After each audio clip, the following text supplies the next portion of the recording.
Man, you come straight out of a comic. Ladies and gentlemen, welcome to another edition of Straight Out of a Comic Book. I am your host, the anomaly Will Pharaoh, and of course, I got the crew with me today, Young Deuces, Quentin Von Doom. It is so weird saying your full name, and of course, Dion, because I just call him Clint. I feel like I say Clint, and I feel like you're in trouble. Hey man, just be like that. Yeah, it do. Like that's like PTSD that. Right there. When the whole name get called, be like that. I'm in trouble. But you know who else is in trouble? Everybody. Yes. Everybody. World. Because Doom is here. You know what's funny? I tweeted out. I said it's crazy that we're all excited to lose. Like we're so excited to watch our team lose. Like we are amped up knowing that we're about to lose this fight. I've never been more excited to watch my favorite people get their ass whooped. I think it's more so we're now anticipating how are we going to lose, right? Like I think that when we saw Infinity War, it was like, oh, we actually did lose. We didn't think we were going to lose. We thought we were going to win, and maybe he would come back and try to beat us again, and we would win again. We thought we were going to be 2-0 against Thanos. No, you know. So right now it's kind of like we know we're going to lose. It's just like how are we going to lose? And I think it's not really much. Also, on top of how we're going to lose, I think the biggest piece is going to be who's dying. Mm-hmm. Who's dying, and just the ramifications after this too. Like, what does the MCU? What does that world look like after this and Secret Wars? And then man, I'm not looking forward to it. Some bad times some good times, yet bad times. You know what I mean? Hey man, it's gonna be good bad times. I was watching that trailer and I was like, "Ooh, you go die." You definitely not making it. But so what we're doing in this episode is, we're talking about Avengers Doomsday. We have a jam-packed episode for you.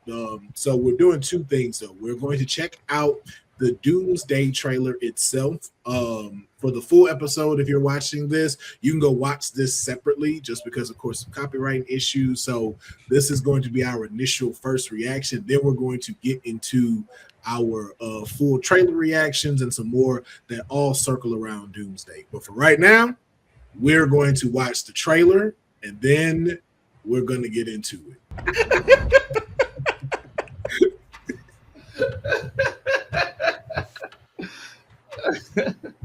First of all, before we get started with talking about this trailer, I just want Deuces, you're my witness. Dion, if you heard him say this, Will said he wasn't going to watch the trailer.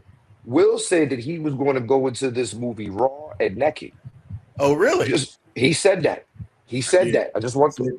He said that. He said it. I was going in pure. I was wrong. I'm like Thor. I was wrong. No, my bad. I was like Loki. I was wrong. I couldn't hold the double. I was in trouble if I didn't watch this. Yeah. It was impossible to miss this, man. Like, this is from the teasers before. And now they were like, "Hey, here's a full, plate."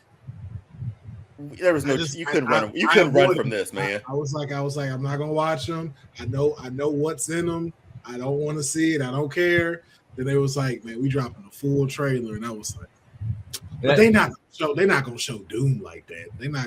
They'll show like this first part that you see of him when he's like kneeled down talking, and we finally hear his voice. I was like, I feel like we'll get like that much, and then maybe one more shot. Like, I didn't know they was finna just hit us with the you just stopped Stormbreaker with 2 fingers. Yeah. Oh, y'all gonna die. Y'all not making it. Bro, they said Thor was out here talking about Doom like King Von, bro. Bro. Listen. Dr. Doom, I wasn't familiar with the comics. I am now. Dr. Doom has often been regarded as the greatest Marvel villain of all time. Marvel would be doing a disservice if they didn't make this man. I don't even think they should beat him in Secret Wars. I think he should just. What do you do with this guy? What do you do with this? Like, there's either two things you got to do. You got to go back to infinite universes and choke his mother out. So, choke the mom and the dad out, whoever's about to have sex. Yeah. That's horrible. That's horrible. It's Doom. Come on, man. It's Doom. It's either that or and this is a hot take, but I believe we're gonna see him. Kang is going to be in this movie. I'm putting my chips on that. What's the betting odds? Like 100 to 1? Hey, no, can I say this, Clint? Can I say this?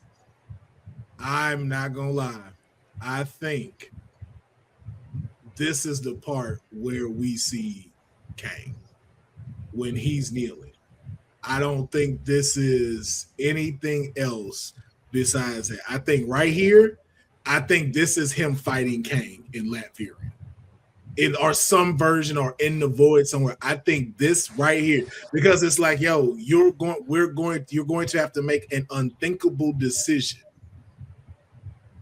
And it's like, there's no one on this whole trailer where we feel like that's a decision that needs to be made outside of Charles and Magneto. Right. This might be where we see Kang. I think we see him. And you know what? I can see that also for right. You got to think for those who are not as in depth as we are with like the behind the scenes and everything like that. There's still some people probably just like, all right, so what's up with Kang, right? What's up with like we know about Jonathan Major, but like that Kang storyline wasn't finished. Some people didn't watch the show, so they didn't hear that was moments or them just saying like, oh, we handled that off Earth. So a way that you kind of like remember when Thanos first came in and he socked out the Incredible Hulk, that kind of established like, whoa, this guy is on a different level, right? So if they was already setting up Kang as the big bad, and then now they're trying to introduce Doom, who seemingly didn't have that much of a setup, and then you have him within the first 5 minutes of the movie not only wipe out Kang, but also throw Stormbreaker to the side. Because I do believe that fight against Thor happens early on too. Yeah. I do too. So I was yes, I agree. 100%. Yeah. So you have those two moments. You're like, wait a minute, who the fuck is Doom? Because like you said, you can't do like in the comic, you can't have him rip out Thanos' spine. So it's like you got to have some power scaling things to establish it. I can see it. I need to see the log line of this movie to understand maybe what the plot is, because we still don't essentially know what the plot is. Like what we don't know why Doom is doing what he's doing. We just know he's here. We don't know his motivation. Like, don't forget too, right? Like, as we got me and Will argued about this for a minute on the video game a couple days ago. Or no, we was on the phone. We was arguing about this because I was like, yo, this is called Doomsday. They have to establish what he is doing and why he's here. You know what I'm saying? What is his purpose? And also, don't forget, niggas started to agree with Thanos. I agree with Thanos now. Get rid of these niggas. So I'm saying is, what do we know what Doom's purpose is?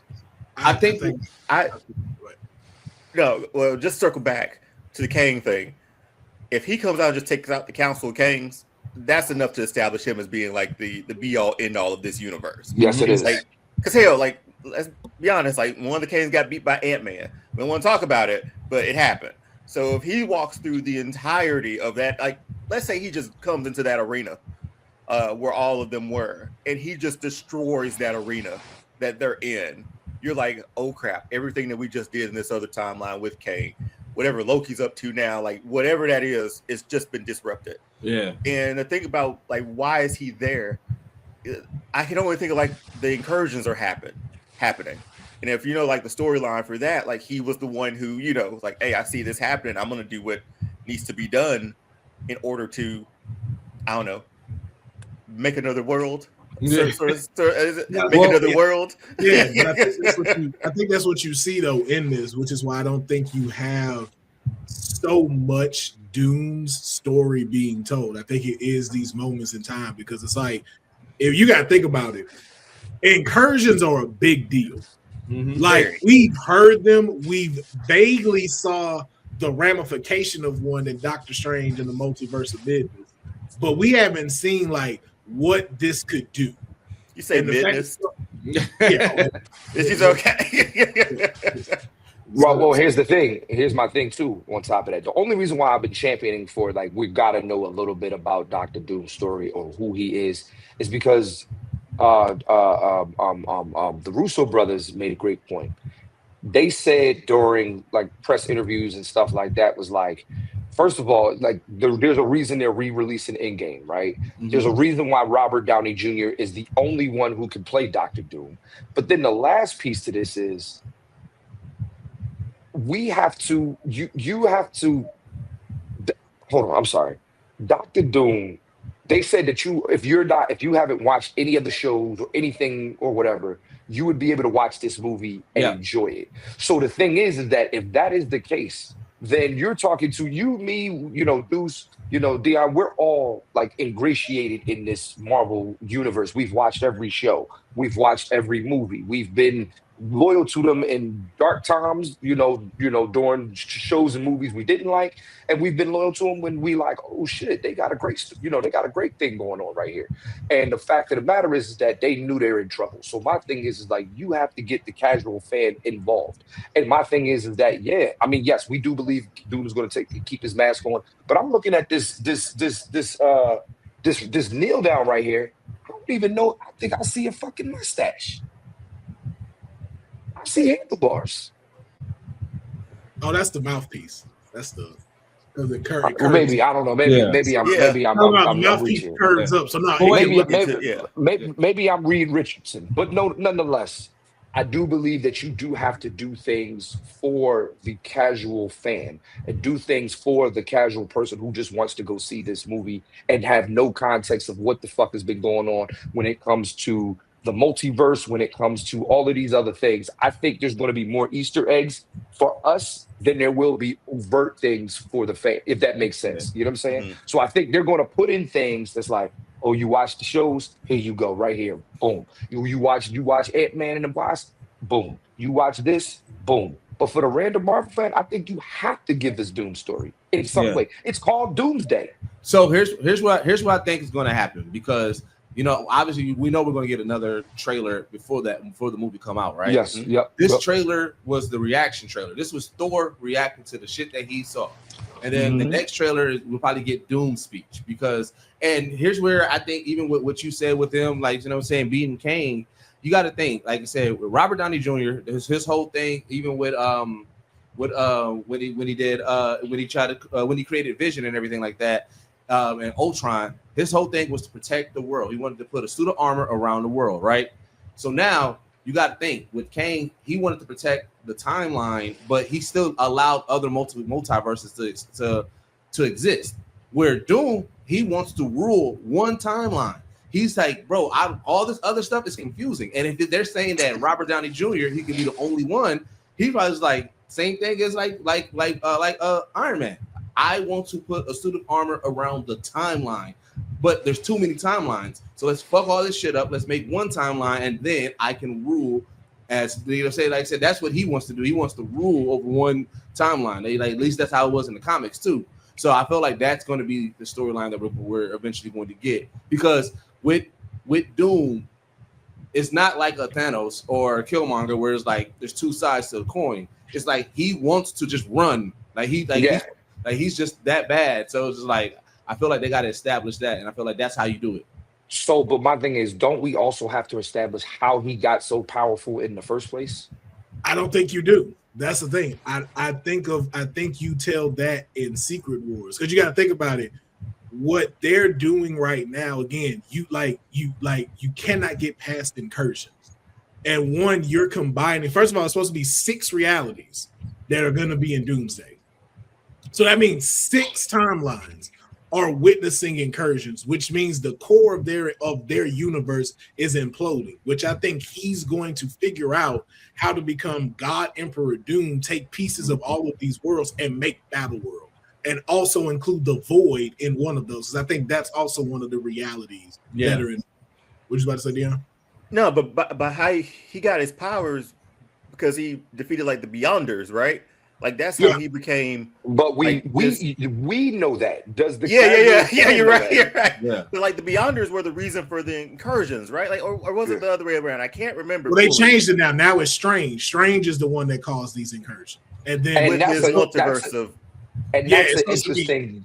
That's an interesting take because we ain't seen that nigga. And I guarantee you he's in this movie. Not only do I guarantee you he's in this movie, I guarantee you he's also the sub-villain. You know what I'm saying? I guarantee you he's definitely part of this whole regime. He's listen, like I said, I'm really. They said Doom is not doing this alone. Wasn't he like the right-hand man of Doom? After the universe and they already laid the breadcrumbs in Multiverse of Madness when they said when we realized the greatest threat to the universe isn't Thanos, it's actually Doctor Strange. You, my nigga. And look what he did already done with that bullshit Spider-Man movie. You already cracked reality. Here we go. He should have been an adult in that situation, man. He definitely should have been an adult in him. Right. Yeah, but he's not. And he also can't get out of his own way in his own head. I don't know, and that's man. But what you just said, that's what's going to lead to them beating Doom. Because at the end of the day, you can't get out of your way. Because Doom is so petty, that's why that's going to happen. Because even one of these scenes, like you saw the scene where Johnny was, it looked like Johnny was hugging Sue. I think that was the son. That's what I'm saying. I think that's when he makes Johnny the son. Like because in the comic books in Battle World, he's the one that he makes Johnny the son. So he's the whole thing that heats up everything. He puts Johnny smack dead in the middle of it. Wait, real quick, another breadcrumb that they actually been, if they do this and they do make Doctor Strange the sub-villain, they actually been laying that breadcrumbs a lot because even if remember we're dealing with multiverses, even in the what if multiverse, Doctor Strange fucked up that universe. Mm-hmm. Yeah. He just turned himself. He has to be, So but my main thing, me and Will be going back and forth on it. We have to find out how Doom got his powers. There's no way you can just say, and I say that more so as for the casual fan. There's no, like, most people don't know this nigga like that. They just heard the name. They know the name Dr. Doom. They don't know what he's really, how he really got to where he is today, how he got his powers, how he, like that. They're missing. Here's my thing. They're missing out on such, if they don't do that, they're missing out on such good storytelling, not putting that in there. So I got okay. So can I ask you this though? We saw how that worked because we didn't need that with Spider-Man. We didn't get Spider-Man's story this time. We jumped right into Spider-Man and what he does. We saw little crumbs of it, like you said, like showing the video of him catching the bus before he changed into his real costume. Again, I'm not fully leaving out like where you need to have the breadcrumbs of that, but I don't think you have to pigeonhole hold people's hands. When you say Spider-Man, what do you mean? What do you mean? Like, you talking Tom Holland? Like we didn't see into Civil War, yeah, we didn't see the spider bite him. We didn't see how he first started and got his powers, how he learned to crawl and stuff like that, like we saw in the other two franchises. We just jumped straight into it. Well, here's the thing. Two reasons for that. One, it was a Captain America film, not a Spider-Man film, right? To me, this is a Doctor Doom film. Yes, it's called The Avengers. This is the thing is, I keep going back to this main point. Back in Infinity War, somebody said this to me, and I was like, "Oh shit!" I was talking about something in my life that was going on, and it was like, "Clint, man, we in the era where the villain gets the movie." Talking about the Joker. We talking about even in the Dark Knight series, like the Joker was the standout, even though it was a Batman film, but it is a Joker movie. The point I'm making is that Thanos in Infinity War had the most screen time. You know what I'm saying? And in that they didn't go into a full Thanos backstory, but you did find out where he's from. Why he is the way he is. All of these things they threw that in there. So my point with this is you have to. I'm not saying you got to spend 50 minutes on Dr. Doom figuring out what he did, blah blah blah blah blah blah blah. But you're also paying Robert Downey Jr. $350 million. You better. I need all the screen time. I do got a question then because I agree with you, but then I also agree with Will's point of And even if they do it in the comics, right? Because you got to think, Robert Downey Jr. is already slated for both this and that, right? So whatever his deal is for this and Secret Wars, right? And in the comic, like I said, until the end of the run, right before Secret War, that's when the masks come off. Like you don't get Dooms right there to reveal. My thing is this: even from a creative storytelling standpoint, you don't think it'll be impactful if we get Doomsday and it's 2 hours and 50 minutes of Doomsday fucking up all these people that we love, and then in Secret Wars we get that moment where they do the explanation, like they kind of do it in reverse swap. Because you got to think, if they do the exact same beats that they did with Thanos in Infinity War and Endgame, it's the exact same thing. So how do you do something different? And Thanos in Endgame, Thanos didn't get the same amount of screen time he did in Infinity War. He didn't at all. As a matter of fact, in Endgame, again, it was all about the get back. You know what I'm saying? All I'm saying is, I think what I'm getting at is, you got to remember, Marvel is. I'm looking at it from a business perspective. You know what I'm saying? I got to take the creative hat off for a second. I got to take the comic book fan off for a second. You also have to, like, okay, prime example, right? You ever talk to somebody who's smart and you're like, yeah, this guy just gets it. He understands. But you ever talk to stupid people? Like, for real, you ever talk to somebody who you like, okay, you were definitely in the other class growing up, and I have to breadcrumb you and walk you through this. You know what I'm saying? I think Marvel has to do that to some degree, because it's not, like, listen, you don't generate $1 billion movie by just Marvel fans going to the theater, right? Like, everybody's going to go see the Odyssey. Everybody don't know the story of Troy and Odysseus and all that. You have to. I don't know. Maybe what you just said. Nobody knows about that, and they still went to go see it. People know in the Odyssey, because it's word of mouth, and it's more so people are saying how good it is, so other people are going to go see it, and then it's like, so when you see it, it's like, okay, well, let me explain a little bit about what Troy is, or what this is, or what that is. That's all I'm saying. So but it's like people go to. I was going to say, if there's any franchise that's able to take liberties on not being able to do that, though, it would be the MCU. I get exactly what you're saying, but I feel like because Marvel's at a point, especially with the MCU, where they're like, everybody's already saying, like, not only superhero fatigue, but they're saying all the Marvel movies follow the same path every time. You're going to get a blue light beam, and so it's like, for them to shake it up, like I said, I can see Kevin Feige and them taking that liberty, saying, like, all right, we already got Robert Downey Jr. for 2 pictures, so I get it. And on a normal business, it wouldn't make no sense to book Robert Downey Jr. for this big cost of money and not show his face. But they also already revealed that it's Robert Downey Jr., right? Like, so it's like, it's not going to be, it's very, very publicly known. So now I have the liberty of, let's treat this movie like one big movie, Doomsday and Secret Wars, and that we won't, Robert Downey Jr. in this movie won't show his mask until the end of the first half of the movie, or the big movie, because like I said, they have the money, they have the attention, they have the liberty to to do something a little bit different, especially if they're trying to already prove, hey, we're not going to, like, these last phases, we're done, we're going to do a whole reset, but we're not trying to fall into the same tropes or bore y'all. I think you'll still get those breadcrumbs of who Doom is, because the biggest thing is, like, this is what, our 3rd iteration of Doom, in the last 20 years or so. So it's all right, well, the first Fantastic Four, I remember that, and the most recent Fan Four Stick, and the unreleased Doom from the mid 90s, right? The unreleased Fantastic Four. But you got to, like, sort of wipe that clean a little bit, because if I was watching, I was like, oh, that's the guy from Fan Four Stick. Like, this ain't the same character. Mm-hmm. This isn't the same powers, this is anything.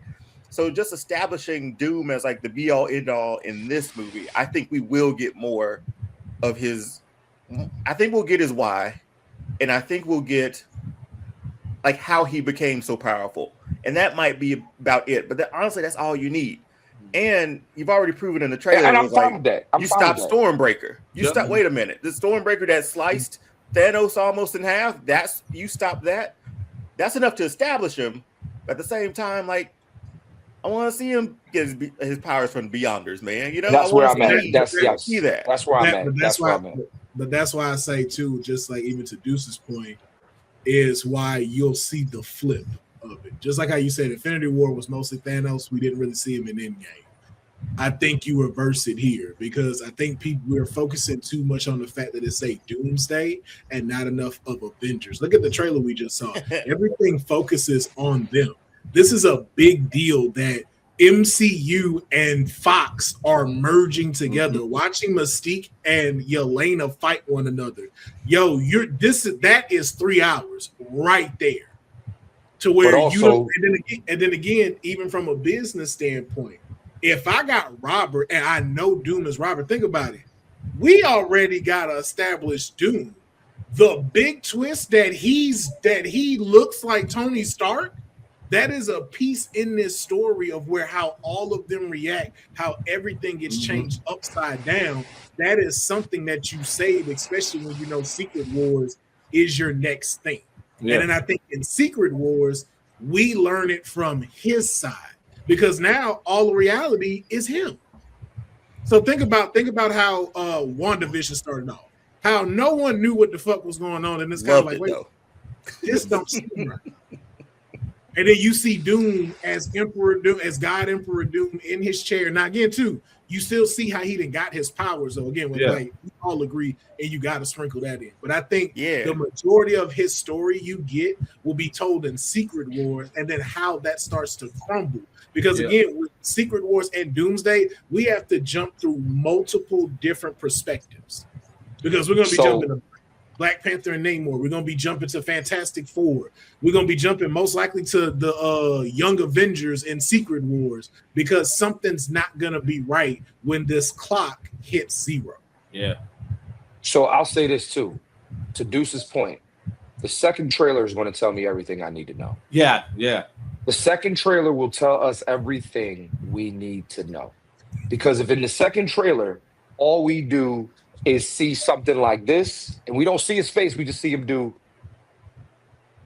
you know what I'm saying? Like, we don't know. That's all I'm saying. So, like, the second trailer is going to tell us everything we need to know about what's finna happen in this film. I ain't laughing about what you said, Clint, but as soon as you said it was like, when we see the second trailer, I'm gonna know everything I need to know. Ari looked up like, she ain't a shit. Tell her she was interrupting progress, man. You've been interrupting progress, crying on time. Yeah, it was funny how she looked up like, no, you not. All right. You can wait till December.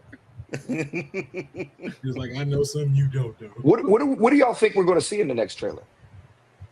I think it's going to be more Doom focused. I do believe it's going to be, like I said, Doom's perspective, or at least just saying like one of his monologues, like whatever his monologues kind of like not necessarily say what he's doing, but pretty much say his motivation, like how he wants to rule or some shit like that. I feel like it's going to be that. So here's the other question too. Who when they showed that video of everybody in the chair, who have we not seen yet? Oh shit. So that's the thing I think to keep not to like name them out right now. I'm just saying I think that's the thing to keep in mind. We're moving into the next trailer. Like, who did we not see? We didn't see Nightcrawler, and we know Nightcrawler has a fight scene in there. So we didn't get to see him. There's a few other. We didn't see Beast in this one. We definitely didn't see Beast. Yeah, whoever was on that poster. There's a lot of them that we didn't see. There's a lot of them we haven't seen yet. So I think that second one will also show us a lot of that. And then also too, I think it also could not be Doom focused. It could be X-Men focused. So you might have it where Charles is talking this entire time, and he's giving a pep talk like Thor gave to the Avengers. Why would it not be Charles giving it to his X-Men? Man, how many times are we gonna see Charles die, man? I know, because he's looking out that window. We know what's out that window. Right. Those Earths are collapsed. It's over, man. It's over. I mean, it's happening. Like he's sitting there doing this. Ain't that can't help you, my guy. It's like those old black and white movies when they're driving and they go off the road and just go like this. That's how he is at the window, man. Let's keep in mind, we don't know where that's at. That is true. Hear me out. We don't know where the X-Mansion is at.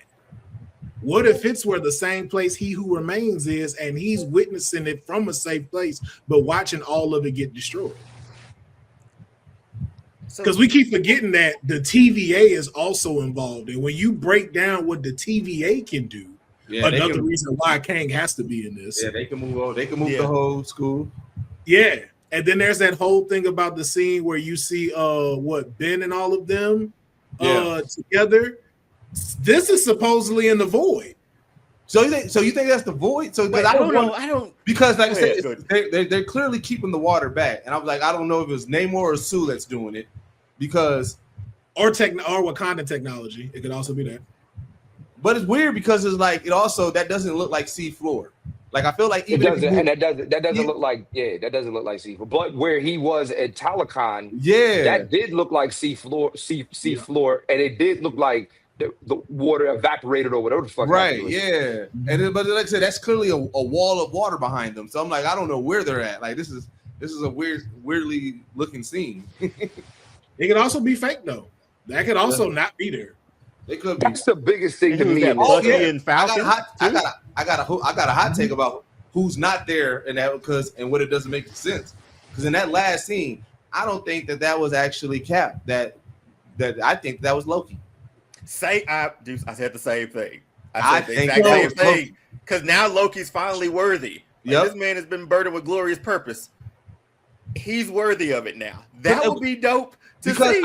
I feel like that his reaction wasn't to Cap. Like, why would he be like he thinks Loki is dead? He's thought Loki's been dead this whole time. So when he says this can't be, and then like his reaction seems more like to Loki. The only thing is that he extends out his hammer for him to take it. I don't know if he'd do that that might be after it. When he says like, how could it be? That might be after he gets it, and then Loki. But think about how he reached out forward, where he was questioning it, like where it's like, is it gonna do it or is it not gonna do it? That's how Cap looked, and it's like, if this is regular Cap, this didn't happen too long ago, so it's gonna come to you. Cap knows. So it's been two rumors that go around. Let me not say that, because I'm gonna say this as a first, because Deuce, I haven't heard that one with Loki, but the one that has been floating around is that's not our Cap, that's Captain Hydra. I still haven't. I've asked everybody who said that. I'm like, what presidents are y'all using to lead them? Well, here's the thing. This is Captain America in a different universe. We don't even know what universe. We don't know what universe he's in. That's the thing right there. We don't know what universe he's in. This is a different timeline. This is a branch timeline. And again, there's two things that need to happen that's getting ready to come up. We got to see the next trailer, and we got to see what happens in Endgame that they just added. Yeah. Oh yeah. I'm definitely going back to watch that. I do believe it's a mixture of the two, though. So either this is Loki, and then you have the Loki Thor reunion, because this has to be where they meet the Fantastic Four before they all walk off the ship into wherever they're going to, whether that be Avengers Tower or whatever. That was there, and they did not show who was walking behind Thor when they were coming in. Yeah. Which again could be Loki in this scenario, or what it could also be is Loki and them have already had their reunion and they had to go get Cap, and that's why you see him when he's holding his card and he flips it. I think he's in Cap's house. Yeah, and he is. He's definitely at Cap's house. Definitely at Cap's house. Oh, really? I didn't pick that up. Yeah, because if you watch the first trailer they had where he's on his bike and he's riding and he's home, it's the same kind of color tones. Yeah, as in there. You're right. But I can see as he's caused an incursion based off of what he did by staying with Peggy. Right, and because he has to talk to them to fix it. I don't want to blame Steve for that. The reason why I've been leaning, I do. Come on, man. On the Loki, it's because I'm like, you got to remember, Loki was sitting at the chair, holding at the tree branch, holding the timelines together.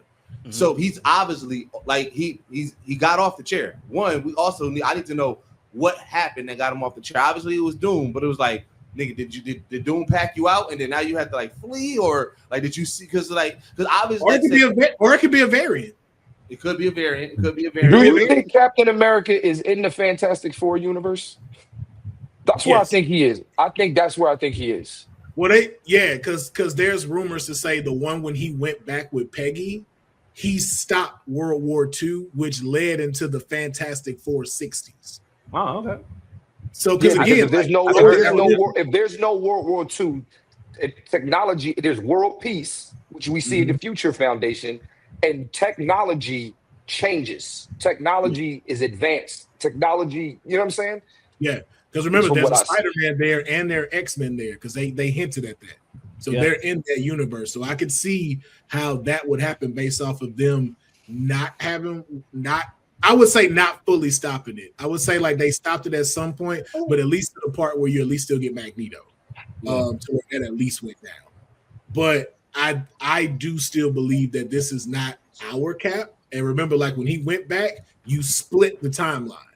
So now that one, and the only reason why it was safe at first, because you had Loki there. But now if Loki, the god of stories, is dead, well, we're back to what Kang said.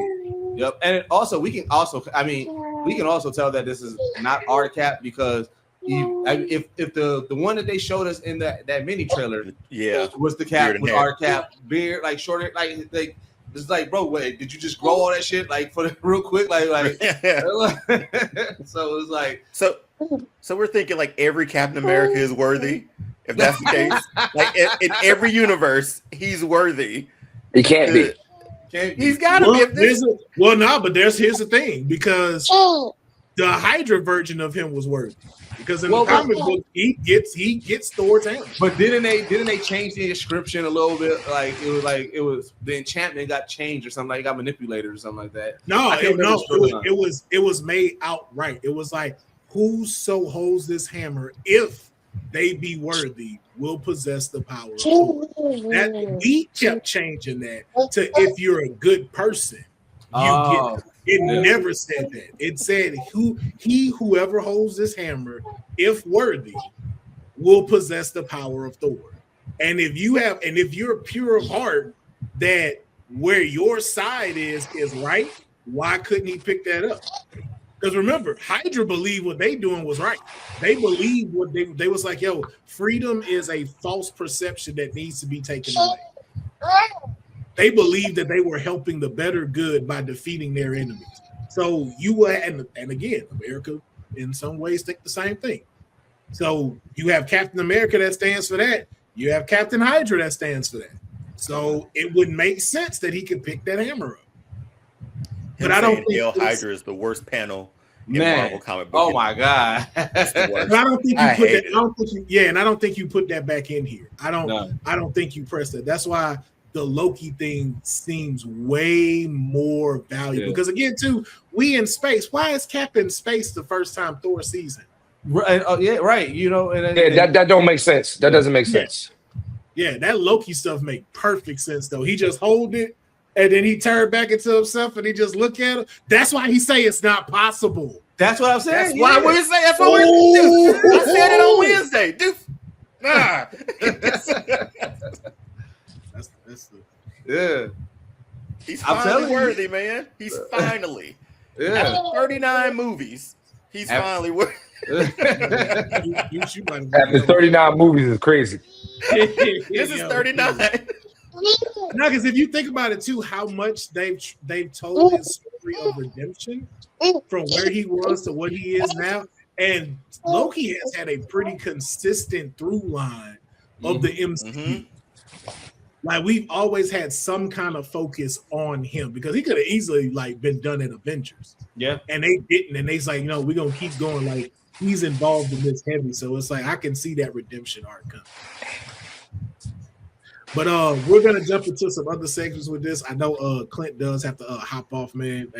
Hey, y'all saw the reason why. Yeah, y'all see the reason why. Being a mogul and a dad is never easy, man. But even coming to take time out to come and be with us, man, we appreciate it. Thank y'all for having me, man. Yes, sir. So we will catch you next time. So, man, you just blew my mind with the fact, man. Just say it again.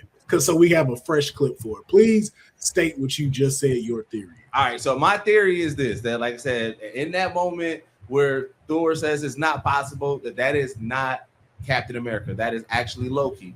Because like I said, through everything that he's been through and everything like that, like I said, 39 movies, he finally became worthy. And it's a good button to like his story, because even with him becoming the tree, remember he did that as a sacrifice.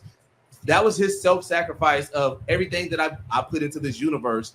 This is giving me purpose. So now, like I said, the last thing that's unresolved is that he never really resolved it with his brother. So now, you know what I'm saying? During this moment where you also saw what's going on with Doom, because you're at the seat of the whole universe. Like, you see what's going on with Doom. Now you got to get back off the chair. You got to get back in action. But then you're reuniting with Thor. That moment, that reaction that Thor had wasn't a Captain America reaction. Why would he react like that to Steve? But he would react like that seeing Loki, and also seeing Loki, who his brother, who's been mischievous his whole life, seeing that he's finally worthy to hold Mjolnir. Yeah, bro, that's my theory. That works so much better than that Captain Hydra theory. So well, like that, man, because again, even too, like how he held his hand out, like he was questioning if it would do it. Because again, why would Cap like ever feel concerned that it wouldn't work? Like even with the smirk that he gave it, like, oh shit, I'm here now. Yeah, and I don't think he says, pal. Yo, remember how he made fun of Captain America when they were walking with Injustice and in truth? Like, I could see Loki, because I was like, Captain America don't say, hey pal. Like, that don't sound like Cap. But that sound like somebody that's making fun of Cap. Oh man, and just with the smile and the smirk, and then it just the little green aura coming, it's him. And why is Cap in space? That don't make no sense. Space? Yeah. That make no fucking sense whatsoever. Damn, hey, listen, that's the clip right there. Because theory, man. Yeah. If we can all get one good theory correct on here, like there's no stopping it. There's no stopping it. So, but we gave a breakdown, of course, which people can go check out separately when it comes to Avengers Doomsday. But I also too want to, again, get into good question trailer reactions, and then again on some more stuff. So I just want you to pick one thing to focus on with the questions that I'm about to ask when it comes to the trailer reaction. So, Dion, I'm gonna start with you first.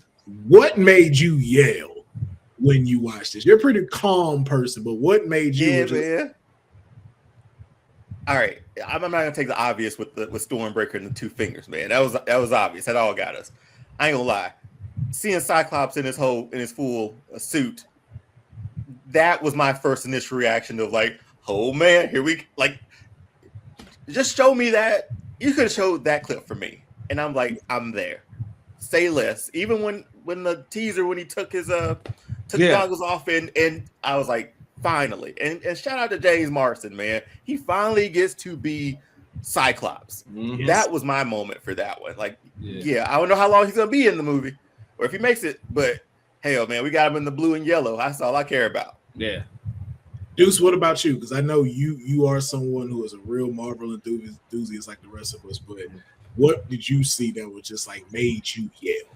So even though I don't like him as my Gambit, that Gambit and Shang-Chi fight, I was like, yo, because like I said, like the MCU, where I still give the trust, even though, like I said, I don't like Channing Tatum as my Gambit, I give the MCU the trust of like how they do their fights, how they do their special effects and everything like that. And that Gambit Shang-Chi fight, I'm like, Shang-Chi back, and then we got an actual comic book accurate Gambit fighting. That right there got me excited. Yeah.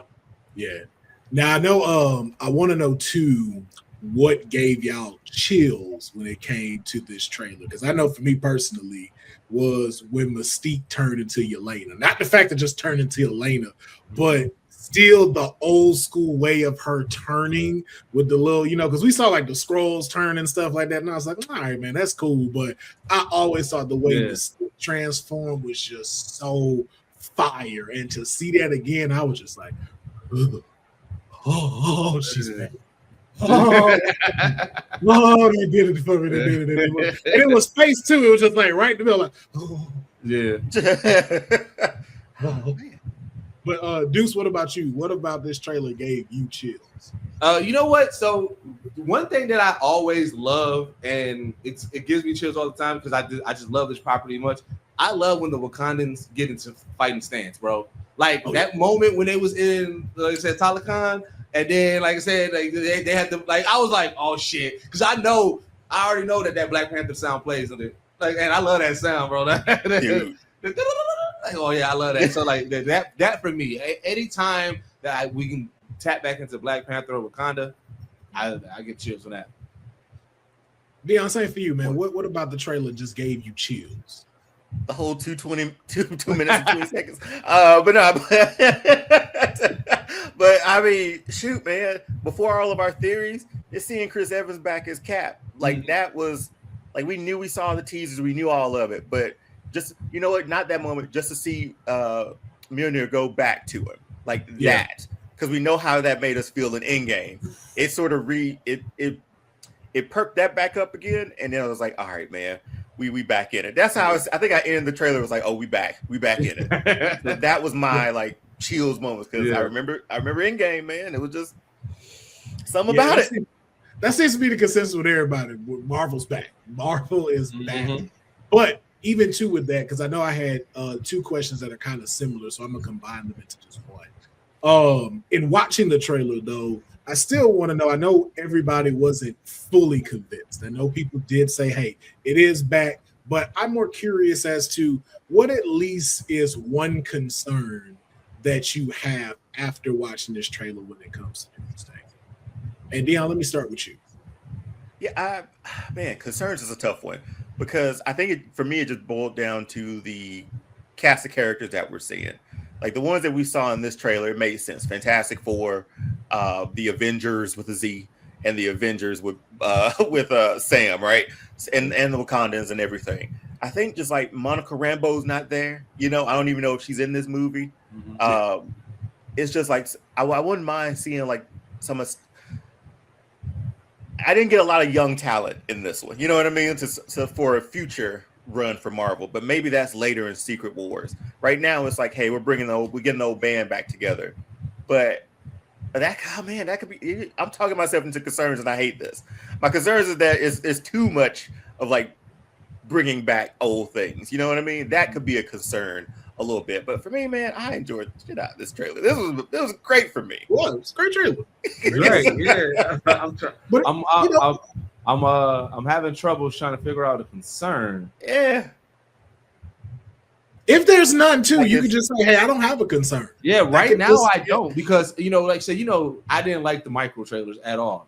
So this is actually what I was waiting for. Like I said, I already knew that I was going to go see this movie and I'm excited for it. And this movie, this trailer gave me everything that I needed. Like I know that Clint wants to get the story, but I'm like, for me, like I might not even watch the second trailer. Like, I generally only watch the first teaser trailer because that's all I really need. I think that also, if I had to choose a concerning moment, I would say, even as much as I love the trailer, this was a safe trailer to me. Like this was like a surefire. Like they didn't really push anything too crazy. I mean, the Stormbreaker one, that to me, that was the crazy moment, and finally seeing X-Men and actually live. But it was like, this is also all the things that we already anticipated and predicted. Like there wasn't a moment that really shocked me. It was just more so like, y'all did exactly what I needed y'all to do, and that's what I did. That's what I got.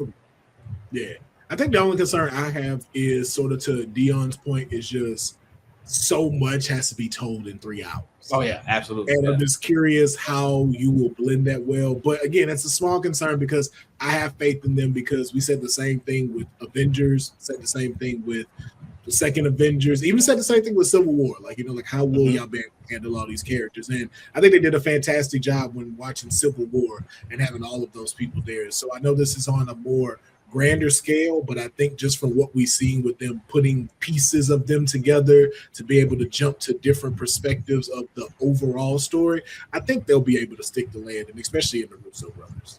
Because even Infinity War, like all the jumping we did in Infinity War, I feel like everybody got like equal time. There was never a point in that movie where I was like, man, let's go back to Rocket and Thor. it went back perfectly. It was like Yeah. I'm locked here. Then when we jump back, I'm locked here too. And Deuce, just to say like how safe this trailer was, 500 million trailer reviews in 24 trailer views in 24 hours. Yeah, That's how many people, how many times this thing has been viewed in a 24-hour span, which is 500 million. Come on, man. I know I at least contribute 8 of those views. Bitch 8 times. So I know I'm contributing to that. So one thing I want to get into now is, of course, hear me out. This is our hot take lightning, where you give us your hot take. I would like it if you can try to keep it to 30 seconds. If not, again, we get off the rails, Dion. So, we will do what we do. But I will go first in here just to kind of get the thing started. So, hear me out. Doom is going to kill all of the X-Men. And that's the reason why they're going to announce who's going to be at X-Men at Comic-Con, because you're going to see them in sequels. Yep. I agree. So to expand upon that, hear me out. I think everybody in this movie is going to die. I think that this everybody except maybe like 2 or 3 people. And the reason for it is because, like, I know, like I said, we're doing a soft reboot. And so it's not going to be a full reboot. But like I said, I'm looking at this and Secret Wars as one collective movie that they're just still filming. And I do believe everybody has to die. Halfway point is going to be big battle world, and then it's going to be finite and it's going to end everything. And but like I feel like certain characters, generally there's a lot of fodder bait that's there. That's like we got to end those storylines in order for us to move forward. Yo, I got. I'm sorry. Go ahead, Dion, because I had another hear me out. All right, hear me out. I don't know if this is a solid one, but I think after we get past, is it just for Doomsday or just the future of the MCU? Doomsday. Okay. Well, no. You know what? No. For the sake of it, go with your thought. Okay, my thought is that like Pedro Pascal is going to be the new like Iron Man of this universe. Like he's going to be like that. Yeah, like that face that Robert Downey Jr. Iron Man was. Mm-hmm. I think it's going to be Mr. Fantastic for this one because of the Doom connection and all the stuff. Because that's a lot of story too. Yeah, like Doom and Fantastic Four. Doom wanted everything he had, man. Mr. Fantastic had. He wanted his wife. He wanted his kids. He wanted his life. So I'm thinking like that's going to be like the dynamic moving forward, where like he's going to be that anchor for the next generation the next phases of Marvel. Okay. Man, it's so much now that I think about that, because we still were trying to figure out where Doom was from. Mm-hmm. And I am still sitting on the fact that I think he is from the Fantastic Four's universe. He's got to be, because the place card, the name card he wasn't sitting there. But I also think that's the time when he was taking over Latveria. I think that's when he was conquering Latveria while the person wasn't there. Because I remember reading up on Doom, and there are like stories where he's had to like siege Latveria from like dictators. Yeah.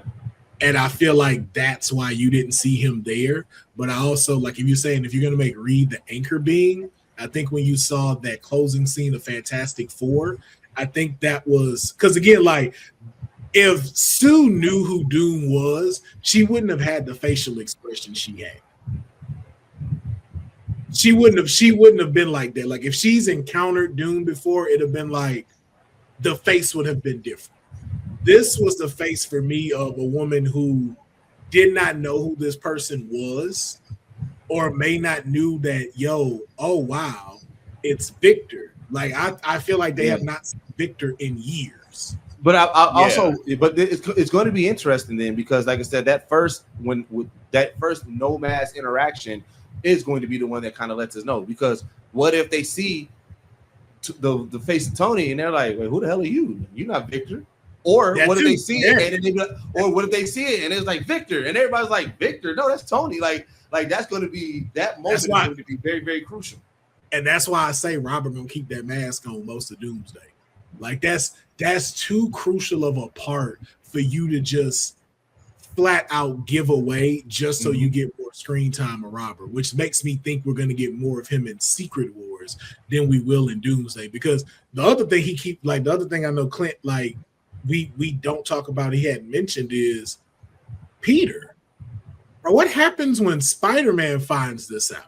That's gonna break. That's a huge piece we have not seen or heard about, and that's why I wonder what this end credit on Spider-Man about to be, because they said it's going to directly tie in to Dooms, and I'm just like, oh shit, like what is it? Like there's so many possibilities. It can be just seeing an incursion happen. It can be he actually one of the people that sees Tony's face and be like, wait a minute, like we don't know what is going to happen. No, you know what? What was I can't remember the name of the character, but it was the name of it. Like when this first started in the comic books, Doom went by like an alias before it was revealed that it was Doom behind it. I can't remember what the name of it was, but he was almost kind of like Spectre in DC's universe, but they didn't know that was Doom. Yo, what if he does that as Tony? Like, I'm Tony from another universe. They don't know though that that's Doom. And then when they come to reveal that it's like, yo, everything is what it appears to be, and then he do that, and because again he know magic, so why not do that? And then you see this face, and you see the real fucked up version of him, and then you see him put the mask on. Well, that's that. I do believe another opening to kind of show his power. I do believe, like, I think that he's really going to kick Loki's ass at the beginning, and then Loki's going to have to go back to the TVA, because, like I said, hold on, Deuce, hold your thought, because you just moved into our next segment. Okay, just saying that, and you're gonna go first, so I just want you to hold your thought. I just want to introduce it correctly. So the next thing that we were doing is a fantasy booking, and what you are going to do, and we're going to start with Deuce, is you are going to finish the sentence. Mm-hmm. If I directed Doomsday, and what it's going to be is right now your opening scene. So you are the director of Doomsday. Mm-hmm. What is your opening scene? Opening scene is Doom versus Loki, and that's where, like I said, because you got to think Doom, he's kind of like, he collects the power, like he gets power ups by like defeating, like say, powerful beings and everything like that, and to get that magic. And we've seen him wielding green magic. We've seen Doom wielding green magic, and who's established green magic in the MCU? Loki. And like, especially if we're doing, face changing technology and shit like that, Doom is going to beat Loki and take his magic, and like I said, his suit of armor starts getting certain things, visuals and stuff like sigils, and stuff like that. So I do believe that if I directed Doomsday, my opening scene is Doom versus Loki, Doom overpowering Loki, taking his power, and that's setting off like, whoa, all right. Okay, now give me the first death. Is it Loki? No, I'm leaning now with Clint. I'm thinking it's Kane. Okay, so that's your first death. If you were directing, that's what your first death would be. Is Kane. Yep. Okay, now give me your biggest cameo. So I got a random theory, and it's just more so, I wouldn't say the biggest cameo, but it'd be the most unexpected. I think Halle Berry's Storm gonna pop up in here. Okay. And just to kind of give a backstory by it,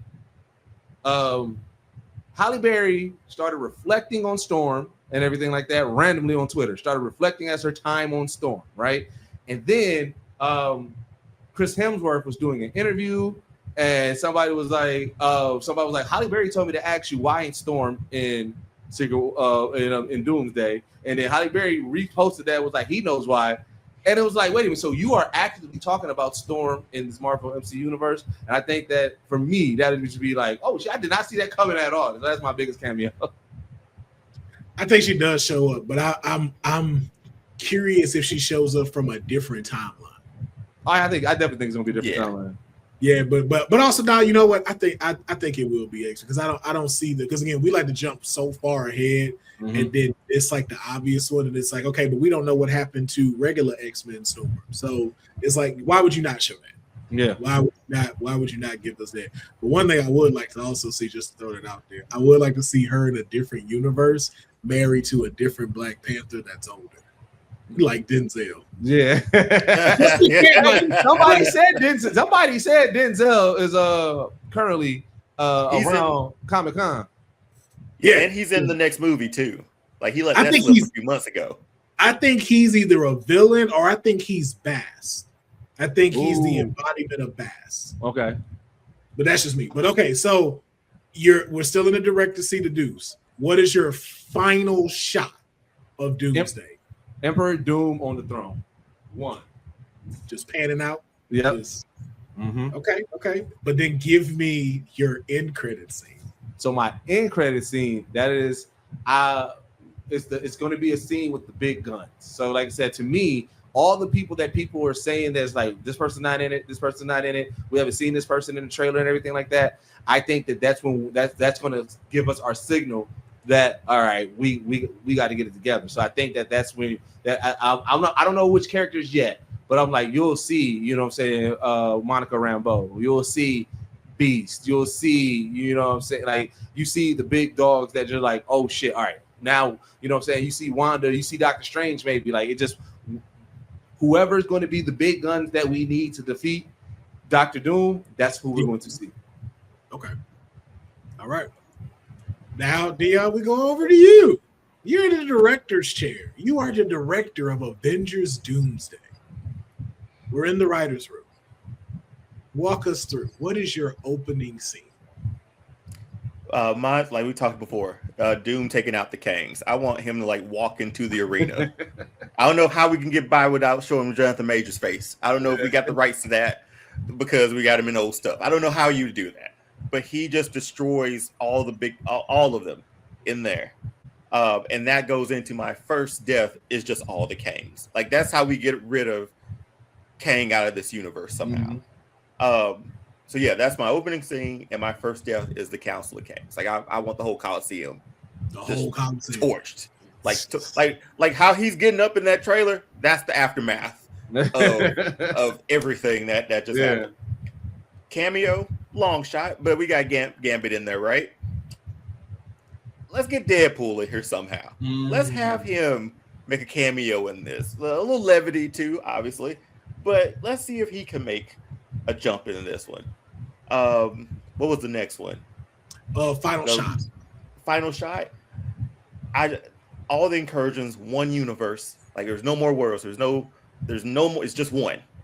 With Kang watching on, and then like Sue Storms comes up to stand behind him because he basically has rewritten everything. At least that's how it was in the comic book, right? So that's how my final shot would be him. So sort of like what Deuce said with him watching from his throne, but Sue's beside him, and there's just one Earth, man. There's no more universes. That'll break everybody's mind. Seeing Sue, like we just established that the first family. Now she's already because he takes everything. He took everything, man, from Miss Fantastic. And then my after credit scene is like a Battle World team up. So it's sort of rounding the troops to sort of like how, and it might be because I watched Spider-Verse this weekend. But it's just how that ending was, where all the ones that were going to go help Miles, we just swing in and swing out. Whatever that team, because his stuff, that's how I'm ending it. You know what? Let me set the team. I got Spider-Man in there. I got the new. Okay, damn. Now I'm writing. Now I'm rewriting. Oh God. Final shot. The X-Men. The new X-Men. Ooh. And teaming up for Battle World. Wait, is that the final shot or the final shot? In credits, because I'm thinking too much because I want so much. You know, he is overloaded right now. He's just so that'll be that. I go that in credit showing like an epic like X-Men stance to be my X-Men. And it's the new X-Men. And that can lead us into Battle World somehow too. If we get that. Also, you know what would be hilarious in your scenario? It'd be hilarious if Namor's only reason for joining the battle is like, bro, he took Stu before me. Because you know Namor also they also have a weird relationship. Namor be trying to get Stu as well. So I want but it's gonna be so wild to like think about this because we got what 4 months to think all this through again. This is obviously going to change. Maybe by next week. Absolutely. If you had to put me in the driver's seat, man, I had two. Oh no, you know what? I'm gonna stick with one opening scene because I know y'all went with Kane. I'm going with my opening scene is Reed talking to an old college roommate, and they're working on something. But you don't see this guy's face. You hear the voice though. Yeah.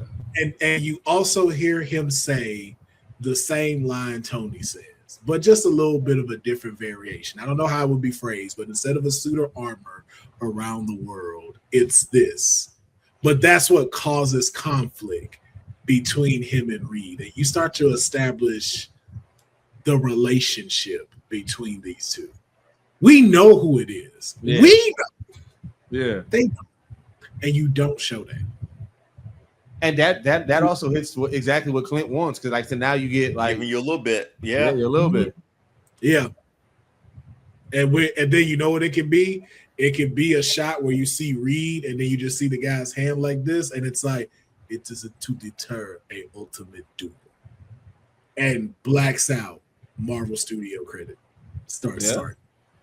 So who's your first death? Man, you know who my first death is?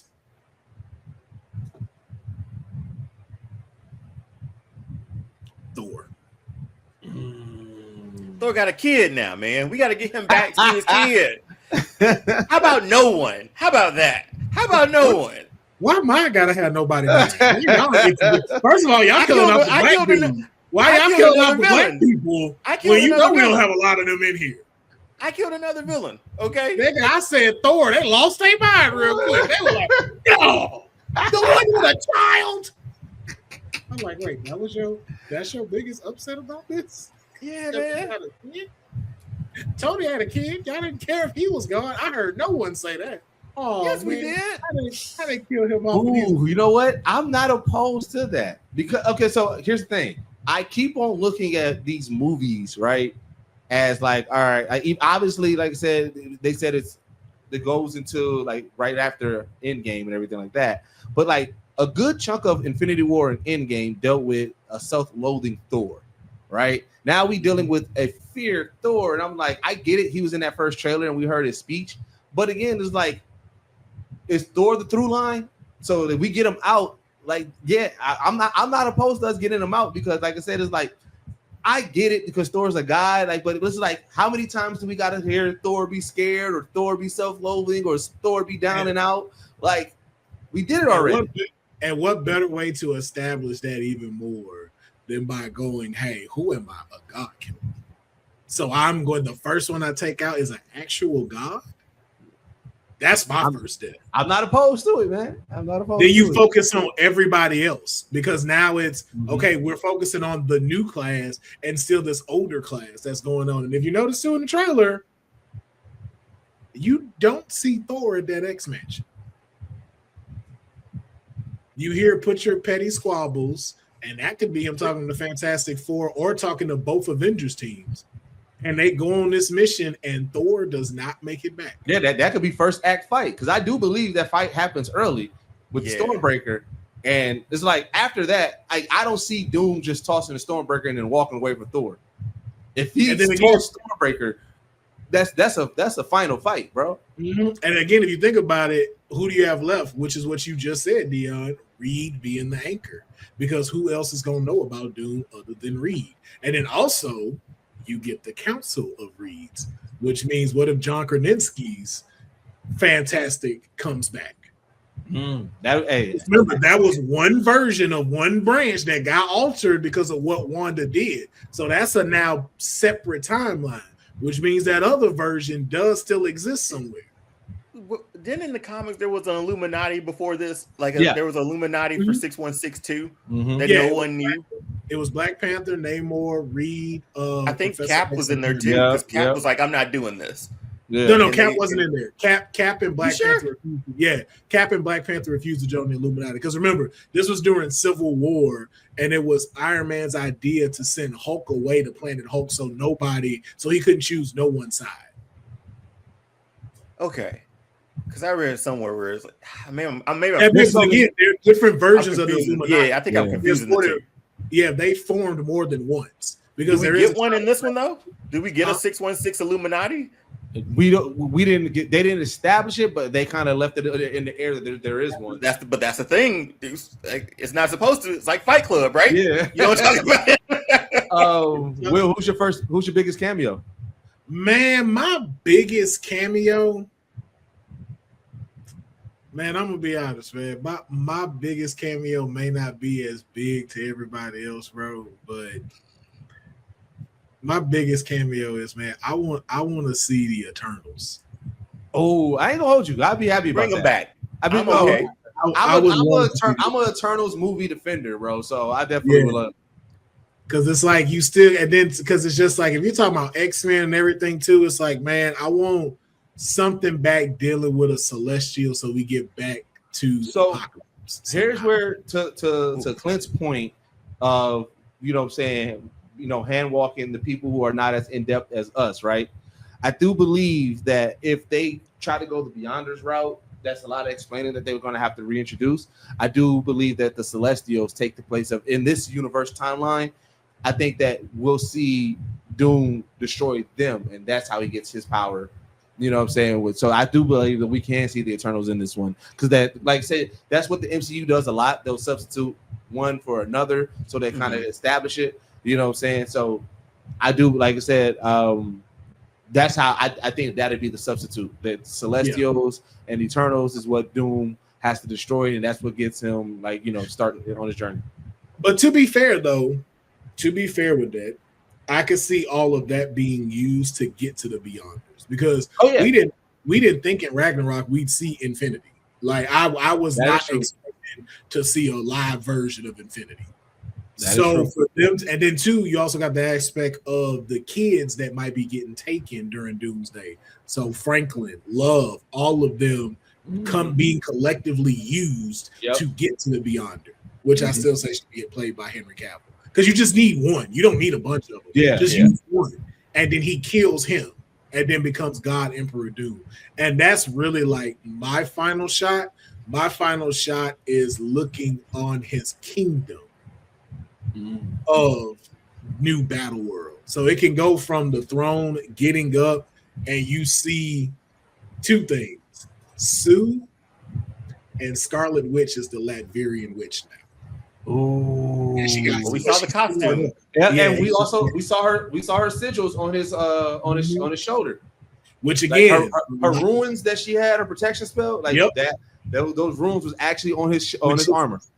Which is why I say you don't learn all of that till Secret Wars, because then again, there's so much about him and how he got his powers.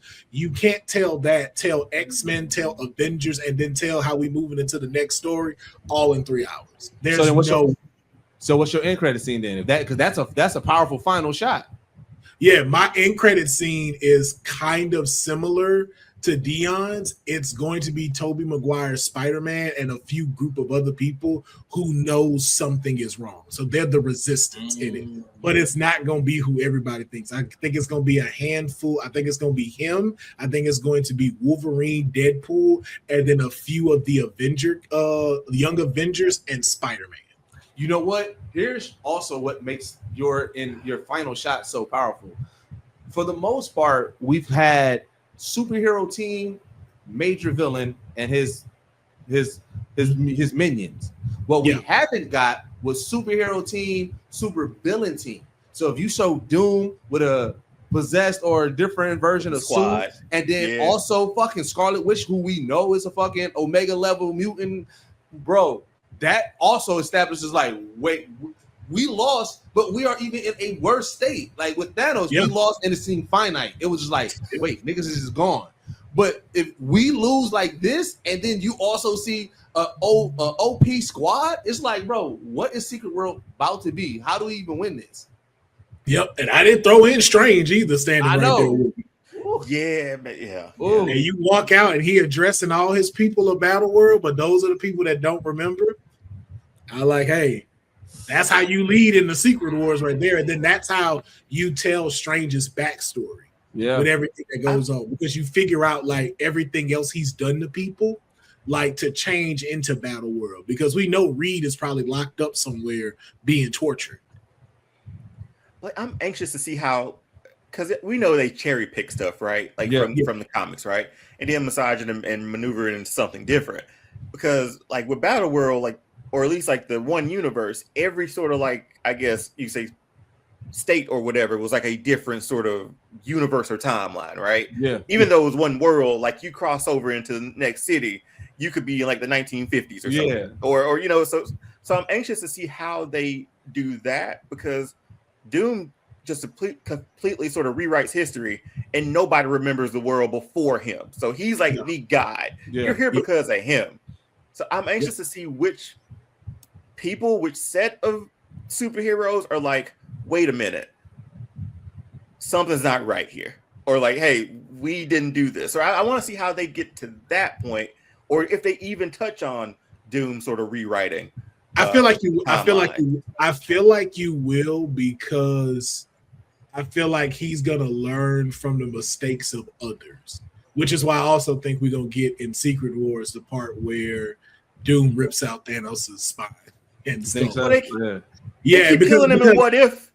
Yeah, because if you think about it too, you can't erase everybody's stuff, and that's the thing. I feel like it's been the constant like through line of what they're talking about, even with Brand New Day. Remember how they've always been running about? There's one person that remembers Peter Parker is Spider, and it's like, so it always said it's always to show you everything that you try to set into emotion will always have a crack in it. Which means all of this can be done by what Doom is saying, but because Doom is also very petty, there's going to be cracks in this. So I could see like Valkyrie being a surviving member here. I can see Hulk being a surviving person here. Again, I can see both Spider-Man, all the Spider-Man, actually, if you want to be honest with it, all the Spider-Man, and as well as a Wolverine, a Deadpool, and a few other Avengers, like even Ant-Man. Like I don't, you know, like the fact Ant-Man is still surviving all of this is just amazing to me. But it makes sense too, because you got to think there's a lot of people who have universes within universes, like the Spider-Verse, the whatever universe that Ant-Man goes in. Like I said, Hulk be off-world, you know, Doctor.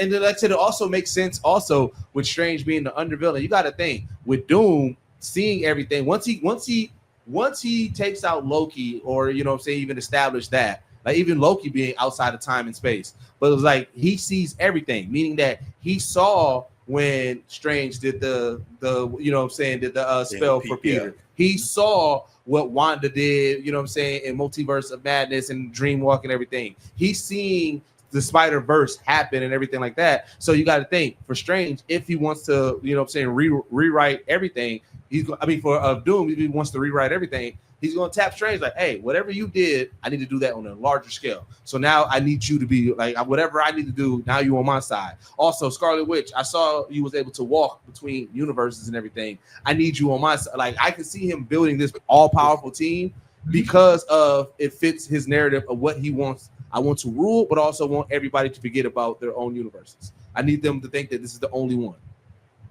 And again, that may not work everywhere, and then that's where you see the cleanup part again with the Thanos fight. Like, and also too, this is one of those times in Secret Wars where, and Doomsday, you're opening this moment you can have to swap things out and not give a full explanation. Like, imagine in Secret Wars with people in Battle World, and like we'll call them the Resistance, well, the Avengers, we'll say that.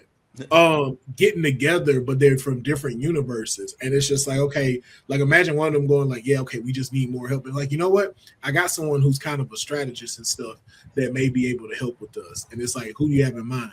You're like, I'd have to look for him, but he goes by Nick Fury, and it's just like, oh snap, so Sam survived, and then again though, this from a different timeline, and then the white version with the eye patch. Who was this? Nick Fury. What? And then it's like, yo, we got David Hasselhoff. Yeah, because again, you don't have to explain it because it's Secret World. So we don't have to explain where he come from. We don't have to explain his story. It's just like, oh snap! If you know, you know.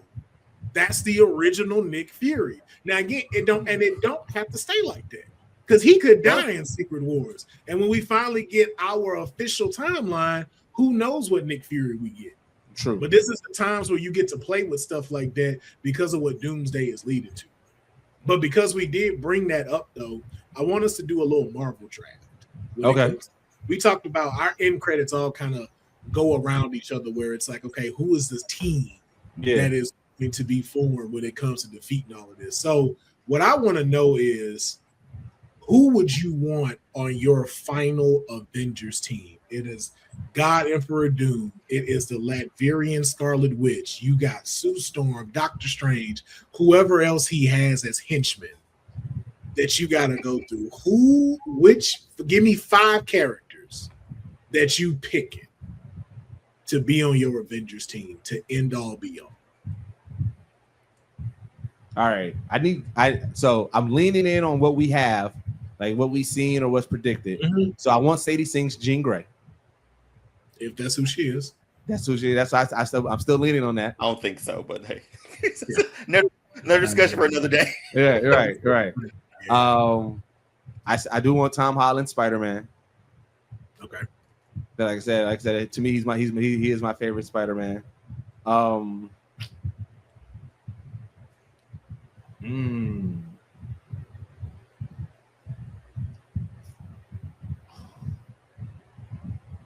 Because it's rough. Because like I said, you got to think about who's in the MCU. So it's like, okay, where do I do with this?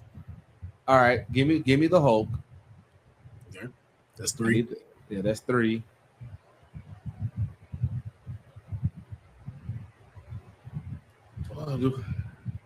I do want Shuri's Black Panther. Okay. I still want to establish that. Yeah, one more. And then give me Shang-Chi. That's not a bad list. So if you can, just name your 5. Who are your 5 final Avengers to face God Emperor Doom?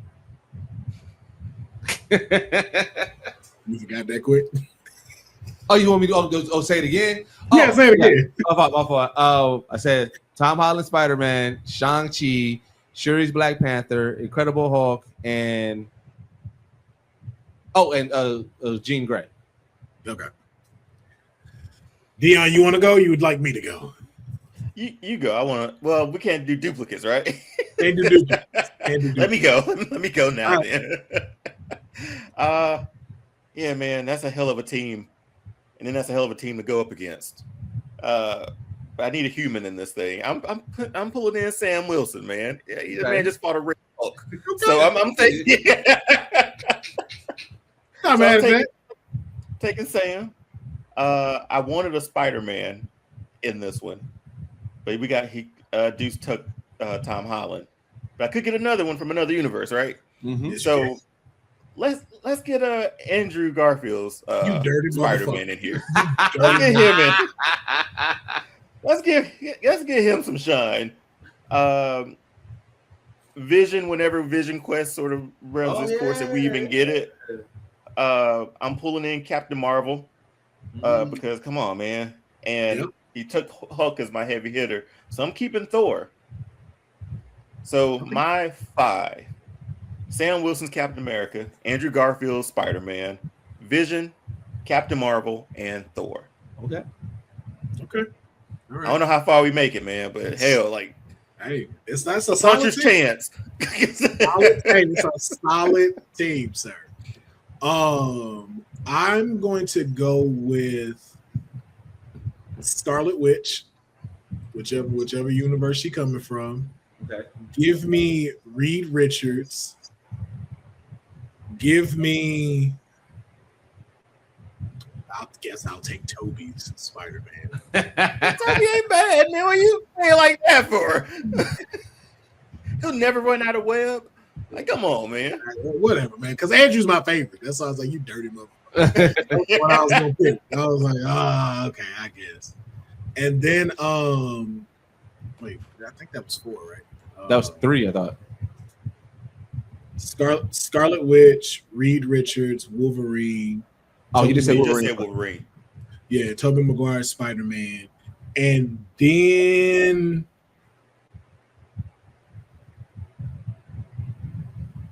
shit, man. I'm trying to think of that 4th one. I mean that 5th one. I do need a heavy hitter. You do, man. Like I don't know who you pull out for that. Who else left? Well, Scarlet Witch, depending on, considered a heavy hitter. That's a heavy hitter. Yeah, I mean, I got some Omegas in there that couldn't be cooked with. And then Wolverine with his regenerative powers. Dang, y'all took all the big men. I want to say Ben, but I'm like, I don't know if I want Ben in my last thing. Shit. Man, fuck it. Doctor Strange.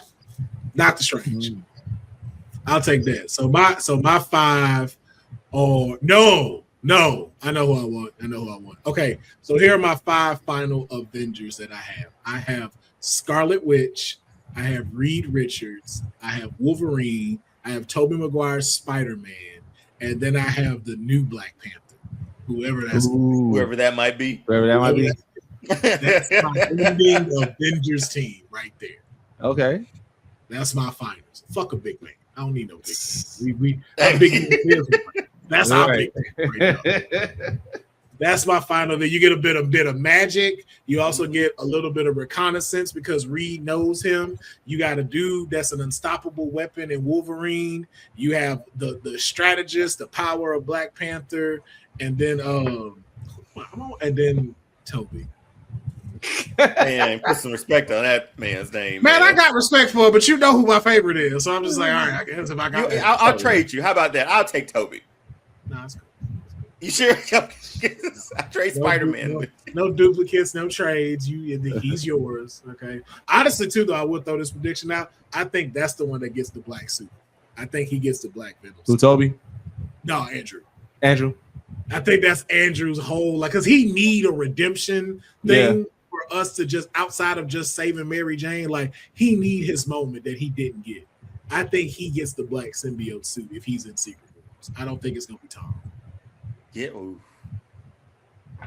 Who knows, man? This is the thing, right? Like after 39 movies, we're still in this thing, man. You know, and the thing is that they've garnered up enough goodwill, like even through the bad times, where you're like, all right, man, it's fine. It was a little. We stumbled a little bit after Endgame. I get it. We had to put stuff on Disney Plus. I understand it, but I'll give you that grace because you got us to Endgame so masterfully. Yeah, I was like, all right, if you stumble, cool, but they can pick this thing right back up and run it in with these next two movies and whatever this next phase is that they're gonna give us. Yeah, they can. They can. Wild. Yeah, I can say that. Yeah, I agree. All right, but now we're going to figure out of this.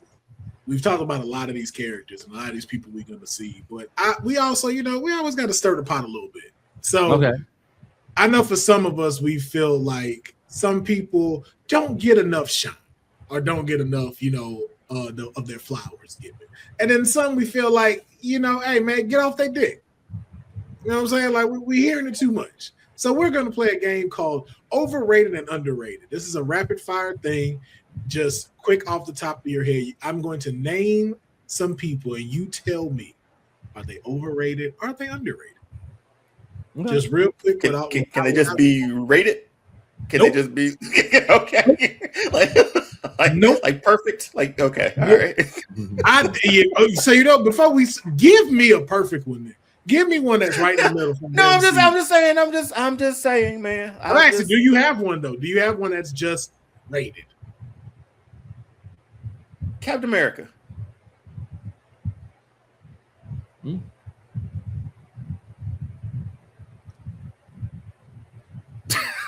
Your silence says everything, man. I asked him to shoot the ball, and he got that net on that one. Could not disagree with that. He's not wrong. But all right, I'm gonna go. Deuce, multiverse, overrated or underrated? Overrated. Same thing, Dion. Underrated. Give me a reason why real quick. Yes, why is it underrated? Because with this, it gives us an opportunity to bring back like legacy characters too from older movies. So we get James Marsden back as Cyclops. We get Patrick Stewart back. So we're playing around with the universe that we know of, and we're just saying like, hey, Fox and all this stuff existed. Let's bring that in. That's the universe. That's the universe. Sony universe. So I'm cool with it when it's being used like that, not as just a crutch to be like, hey, we got these other variants of Iron Man. Yeah. That's why I say it was overrated, because of all the pivots that we had. Like I said, we've been talking about the multiverse for so long that like I know that it's leading to Secret Wars, but it was so jarring and overused and everything. Right. It was just like y'all didn't give us a clear path. Now we're still here. Like you said, based off what you said, it was the caveat and everything, like we let you stumble, but because y'all leaned on it so much and y'all confused the average person so much, I feel like it got way overrated. hey, it was crazy is both of y'all, like neither one of y'all answers are wrong. Yeah. But I was like, y'all both give valid points when it comes to the multiverse. Mm-hmm. So, but we definitely gonna leave that for the audience. Yeah. Because I'm sure somebody got something to say. Dion, Loki, overrated or underrated? Underrated. His story was just so good, man. Yeah. So that's why this is one person that I when you said name one that was rated, that out of the list, this is, to me, his story was done well. We like if Loki was not showing up in Doomsday, I would have been okay. Like I didn't need more to Loki's story. Loki's story had a complete button to me and everything like that. And with him actually being in Doomsday and off the chair, like it made me more interested again. Like, wait a minute, why did he get off the chair now? Like, so like I don't know. He's rated to me, but if I had to, I can't say he's overrated. I would have to say he's underrated. Well, no, well then because y'all are giving good arguments for that, then we'll throw in the rated version. Yeah, because he said Cap and then you say Loki, and I'm like, you got a good argument for that. Yeah, it's a good story arc, man. We saw the worst of him, we saw the best of him. Like, and that's rare in Marvel, I feel like. Because not everybody gets that closing like he got, but now we see he's back. So yeah. What got him, like you said, what got him off that chair, man? We know what got him. Yeah. Hey. Overrated. Overrated. I don't give a fuck about Loki. Why he became the focal point of everything. I don't give a fuck what that misfit went through. He's a fucking villain. Still killed people. I ain't never been about that dude since he killed Phil Coulson. Fuck Loki. That is true. It's a nice arc redemption story. Cool, y'all. Everything y'all saying right. Fuck him. If you'd have not had that whole thing happen, I'd have been A-okay. That's a valid reason to dislike. That's fair, man. It's fair. Coulson, just that death alone. No, don't forget about any other New Yorkers that got squished by buildings. It's Coulson. Coulson, like he had Coulson, bro. He had the Coulson cards. Had to die, dog. He had the Avenger cards. He designed Cap's first suit, man. First suit back. Come on, man. And you just like, my man feel like bothering nobody, bro. My boy clock in, do his job. He respectful to everybody. Like, he motivate well and stuff. He didn't yell at you, be like, hey, you supposed to be here right now? Then let's go ahead and get you situated. Yeah. Like, man, I was like, yo, bro, fuck Loki, man. Whatever. I don't care about his power, oh my God, he got killed in front of his brother. Good. Fuck him. He the reason half of this shit started anyway. If we being honest. Like, you the reason Thanos even know about half of this crap. Because you snitched. Yeah. Overrated. Our next one. Dude, Sam Wilson. Underrated. Like, they ain't letting him shine his cap. Like, it's funny when people keep on talking about that scene in the trailer of Doomsday, where it's like it's obviously that Sam first time seeing Steve, or what was it, Steve? to me, he was like, I know damn well not. Like that's what I got. I got that energy from. Like, I know you damn well lying that you coming back in here trying to take this shield. or like you said again too, yeah. Loki, yeah. Like, I can't believe you brought this dude, who literally destroyed the very city we standing in, and you brought him here. Yeah. Dang, boy, that Loki theory just really is sitting so well with me. It's like real. Mm-hmm. Damn. Yeah. Dion, are you in the same boat, or do you have a difference of opinion? Oh, of course, underrated. Like underrated. Sam Wilson deserved. Like, the movie was good. Brave New World was an okay movie for him. It was an okay movie for him. I just and the show was okay too. I like the series better than the movie, I think. But yeah, let's get Sam some more shine, man. I'm all for Anthony Mackie as Sam Wilson's Captain America, man. Underrated. Yeah, I think it's three ways underrated, because both things he wearing were ass, and I hated the way that they did him so dirty. Like, one, I've always talked about this. I hate the way they premiered his suit in a like all red room where we don't get to see the full suit emergence. I was like, what kind of shit is that? Like, everybody, even Echo got one, and I ain't gonna go into ridiculing her and stuff like that, but I'm like, even she got one. We got to see the full outfit. I was like, this how y'all do Sam? And then also too, why doesn't he have his own movie? Why is it? I mean, his own show? Why is it a buddy movie where you got to involve Winter Soldier? Right. I'm like, he could have had his own Marvel special if that's the case. This is Captain America. Captain America didn't shit. It wasn't Captain America and the Red Skull. It was Captain America, the first Avenger. Cap did share his movies with a lot of people, though. Like, Winter Soldier, but it was focused on him. It was focused on him and about him. Even Brave New World is not about him. It's about the president. You're just caught in the middle of everything. And I was like, I don't like that. The Winter Soldier, it tied into Cap's past. It tied to his mental.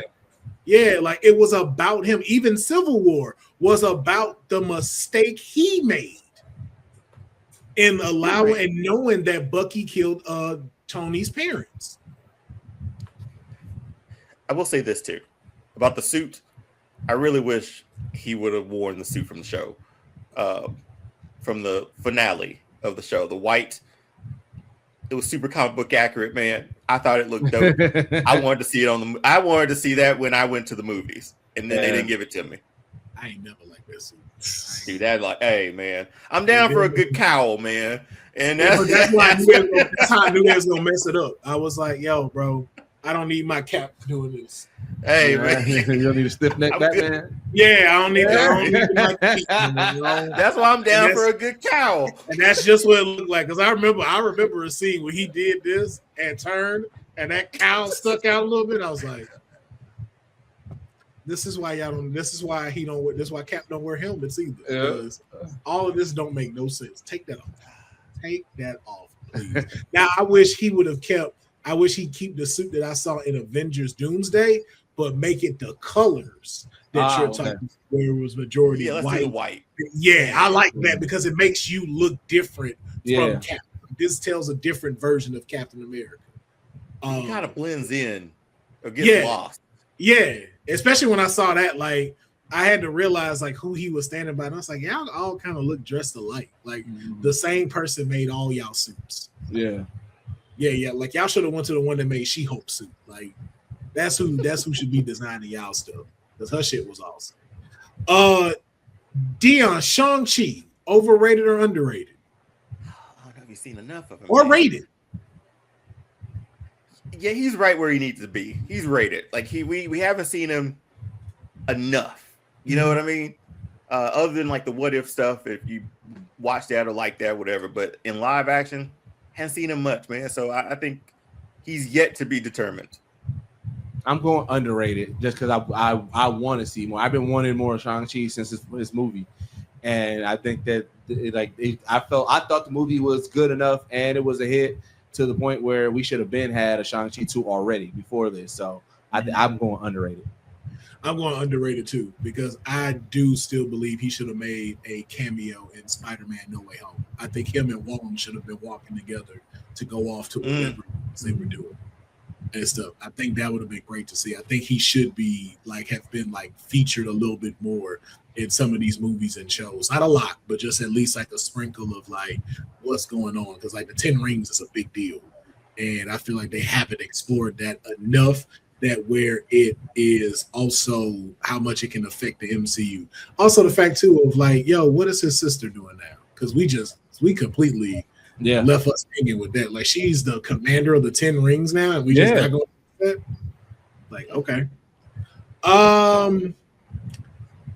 Deuce, Thunderbolts. Overrated, underrated, or rated? Overrated. I only care about Yelena. I don't care about nobody else on that damn team. I only care about Yelena. He ain't wrong, man. I'm the same way.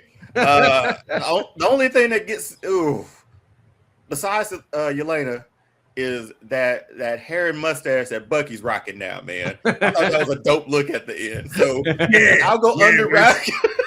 That new suit too. I was like, hey, that's Bucky right there.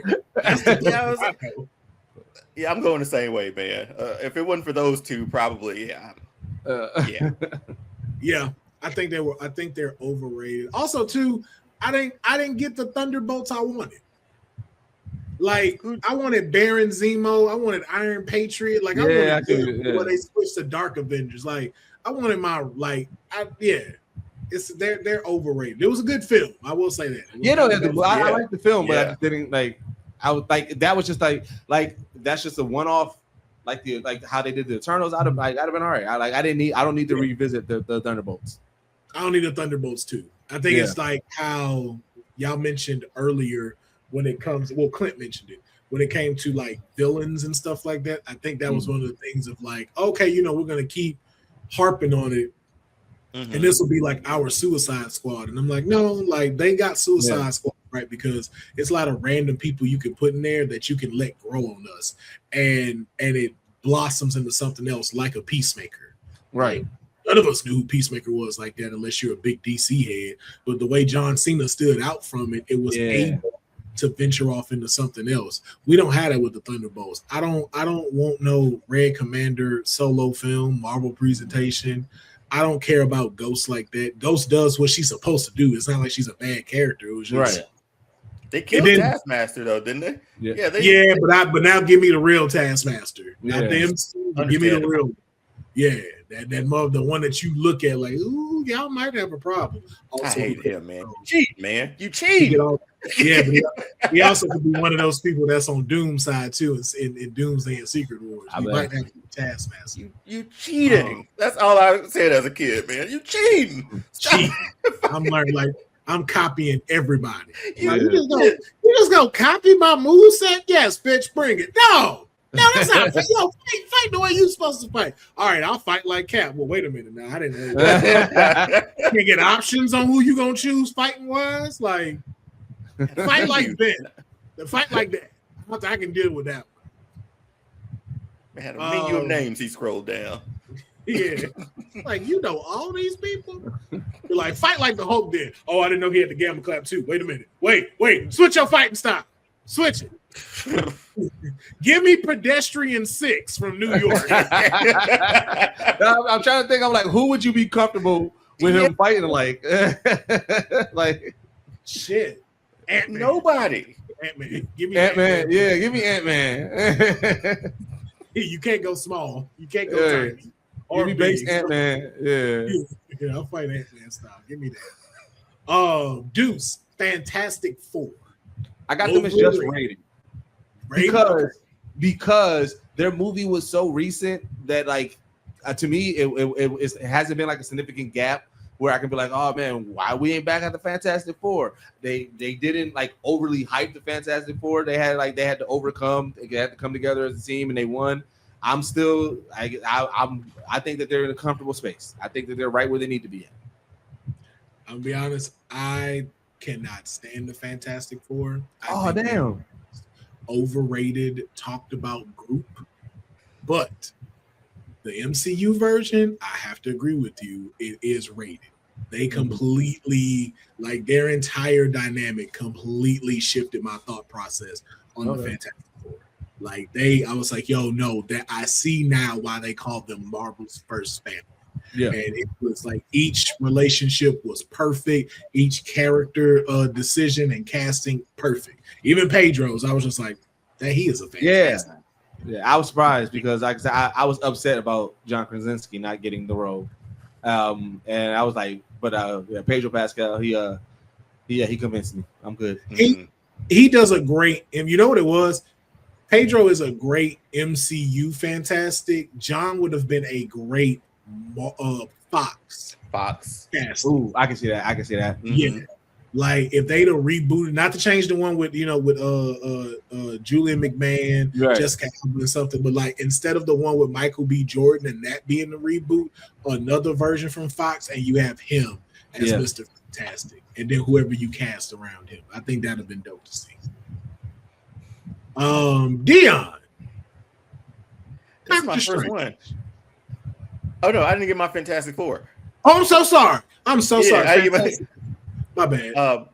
Overrated for the same things that you said. I never really fully got the appeal, and all the versions that you gave me, aside from like the Saturday morning cartoons, whatever, weren't great. I was like, this is who we supposed to be?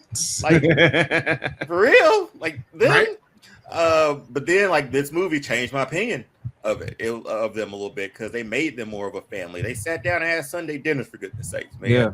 So it's stuff like that where they tweaked it to the point where, all right, now I'm ready to see what they can finally do as a group in this timeline we got as MCU. Right. But yeah, man, like there was one thing I was gonna ask about that. That line in Fan Four Stick at the end, is this the worst line in comic book history? Where he said like it's fantastic, and he looks over to him and says, "What did you say?" And then that's how they come up with their name. Is that the worst line in? I don't know history. So because it's that, but then also like when Will Smith says, "What are we? Some type of Suicide Squad?" Like I hate that. At least he said it. At least he said it. I hate that shit. At least he said it because he was like, I think Ben said it's fantastic or something like that, and he looked over. What'd you just say? And then, come on, man, come on. I mean, is it on the nose? Yes, but I listen. I hate all the there's three tropes in superhero movies that I hate all the time. I hate that, like when they try to like with the name thing. I hate them. Like I hate the costume. I hate the costume montage where they show like comic book costumes and they're like, nah, not that one. No, not that one. Like I hate that so much, bro. And like I said, and I also hate like the just coming up with your superhero name. Like anytime. Yeah. Yeah. No, I was just agreeing with you, my bad. Yeah. Anytime though, those are my tropes that I hate all the time.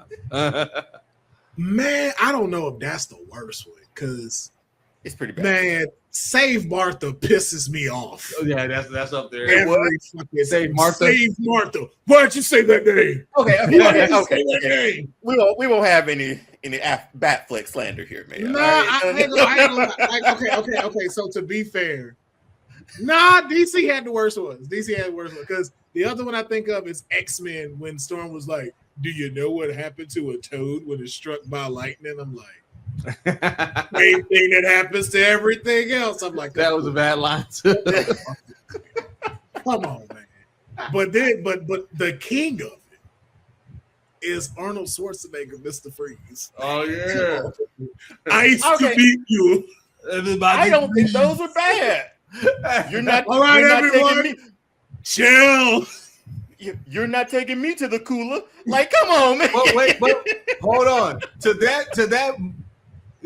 People give that one a lot of flack. Batman and Robin. I love it. But here's the thing: if we talking Action Comics, that was the most closest to Action Comics DC, bro. Oh yeah, no. It's pure like 60s Batman. Yeah, like it's right on the nose of it. It is definitely not the dark like version when they say If it was that one, like I'm like, yo, he's spot on. But it was just the pun, like I was like, all right, bro. But He was going that's crazy the with king it. of the one-liners, though, too, man. Like Arnold's the king of the one-liners.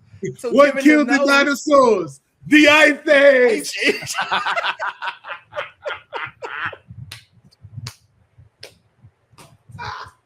That's a good I time, know. man. When he was in jail, allow me to break the ice. I am free. So, like, first of all, they know who the fuck you are. They just checked you in. Of course, they know who you are. Why are you introducing yourself? They got your whole file. We know who you are. Get your ass in that damn room. Just saying, man. They landed for me. They landed.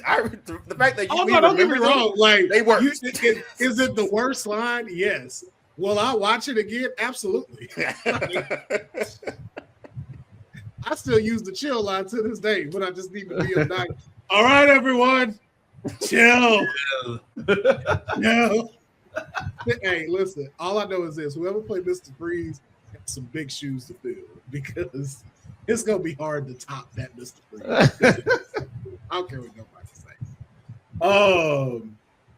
Now we'll jump into it. The Doctor Strange, overrated, underrated, or rated. Oh wow, overrated. I'm sorry, overrated. I'm gonna go underrated because I'm still interested. I want to know what he's been up to now. Like I said, especially with Doom and knowing, you know what I'm saying, with these incursions and knowing that he's probably one of the only people who knows about incursions, I'm still interested in his story. So I can't say overrated, but so I'm gonna go underrated. I'm gonna go overrated. I'm tired of watching this white man fuck up everything and don't nothing happen. Like this went over. Like if we giving out evaluations as a sorcerer, you fucking suck. Yeah. Like, hey, I ain't seen Strange do one thing right. He did. Since he locked up Dormammu, it's been fuck up after fuck up. That was and honestly, Dormammu wasn't even that. When I went back and watched it recently, I was like, man, let me watch the first one and not Multiverse of Madness. And I watched it and I was like, you didn't have to trap Dormammu in an endless loop. Like he was technically kind of already in that to begin with. Mm-hmm. So really, you didn't do nothing but sacrifice yourself, make a copy of you, and put it in an endless loop. So now you just torturing a version of yourself. And then following that, it was like out of the 1.6 million scenarios, it's one that we win. That's why you knew ain't no black people was up there, because we'd have been like, try it again. Try another 1.7. I know it's got to be. There would have been follow-up questions because I feel like that was the one that the one he saw was the one that won, but it also was like we had like the least casualties or whatever. I was like, wait. Is there some other ones that we win maybe differently? Like right. Was there? Did you see one that Wakanda won? Maybe because you lost because you were dead and Wakanda like who? Like, give me B and C. Give me what's behind door 2 and door 3. Right. At least give me options. Give me at least 3 scenarios that we won, so we can pick which one that we think. Because like you were saying, this is the scenario we won, but this is your evaluation of the win. Like the win, your win might not be the win that I like. Like you might just didn't like those other wins. Like so also in the second one, you died. Right. But everybody else came out good. Right. And then that's why Tony wasn't shit, because he didn't even have no follow-up questions. Like, I thought this was supposed to be one of the smartest motherfuckers out here. And he was just like, it was just like, one, first of all, I'm not going to trust a nigga who finger shake like this when he doing one. Nah, run me 2 now. What's the 2 option that you got? Also, you put too much trust in this. Like, what if he was saying, give me 1 second real quick? Like, what if that was saying this is the one? Well, like, how do we never established a signal? We never game plan beforehand. Like, all right, give me the signal when we at the one. Well, also too, the plan Tony had, how he know that was the one Strange saw? Right. He didn't tell him. He was just like, right. Like, he was like, you know what? I got you. I'm gonna sacrifice myself. What if Strange like, wait, no, that's not it. No, that's not how this ended. Wait, no. What are you doing? was no plan divided it in here. And dude, they never discussed it at all. Discuss shit. He was just like, hey, you know what? I got you. Sacrifice. I'm gonna do the snap. Like, no, you been had that plan. That's what you wanted. That's what you wanted to do when you found out, when you saw Hulk snap. It was like, all right, man, what I'm not finna do is have him be in the lab with me after all this is done. And he'd be like, well, you remember when I saved the world and snapped everything back in I know, bitch. We both doing it. We both gonna do it. Right. Oh man. Okay, and Dion, you said underrated for Doctor Strange, right? I overrated. He overrated. You and him both. Oh, so we all okay. No. You said underrated. Yeah, I'm going overrated. And then the fact that this man didn't even no one I'm not gonna put it towards race or nothing like that, because that's always a funny joke to say. But I don't like how none of these so-called heroes don't ask no questions. Like, this man took a 16-year-old kid, changed all reality so he could get into college. He didn't ask shit. He didn't ask nothing else. As Sorcerer Supreme, like I said, that was a horrible decision to make. I would have been like, bro, this is not that serious, bro. Like, bro, just go to another college. Also, you went to college, so you didn't go, hey, well, have you tried everything? Did you try the review board to see if everything is fixed? Like, you're supposed to be this person that know all these realities, yet you don't know how to talk to people or ask any questions. That's why Wong don't like you no more. I saw that in Spider-Man. I was like, they are beefing with one another. Wong was like, man, I like each other. Because he's seeing them fuck up. He got front row seat of him seeing them fuck up every time in every universe. Every universe Wong is seeing is like, bro. Bro. And then you talking shit and stuff like, oh, he only got it because of technicality because I wasn't here. We're like, yeah, it's also the decades of more experience I have than you. As to right. I also take this job seriously. I don't take personal motherfucker. I don't use the company card on personal shit. Like, that's right. then we start exploring evil versions. Like, so right. You know what the Darkhold do, and you still gonna use it? Yeah. Be like, well, we gotta get the book of Kakafa or whatever the damn name is. Be like, you know what? Why don't you stay out the restricted section? We shouldn't have let you in here. Now that I think about it. Remember, he broke into it. That's right off the rip. Wong was like, bro, we told no. you. The first time he did go in there, that's where he met Wong. Yeah. Oh yeah. You're right. Yeah. But then he did sneak in to take one of them and stuff like that. But it was like, I wouldn't have let you in the first place. Same reason why Iron Man is not allowed in Wakanda. Same thing. He was like, nah, bro. Nah, they gonna get the tinkering, get to doing too much shit. Like, the second you get one of them little USBs in one of our computers, right? Like, stay your ass over there. Stay out. Only white people we let in is Cap and Wolverine because he Canadian. And Evan Ross. And Evan Ross. And he dead. So it's just down to two now. Deuce, Scarlet Witch. I'm gonna say she's another rated person for me because, like I said, I'm still interested in her story. But like I feel like they showed her being Omega, they showed her being a threat. They showed we seen it's just more so all right, now I just need to know is she alive, how she survived, where she at. She's another rated person for me. Yeah. Before her show, overrated.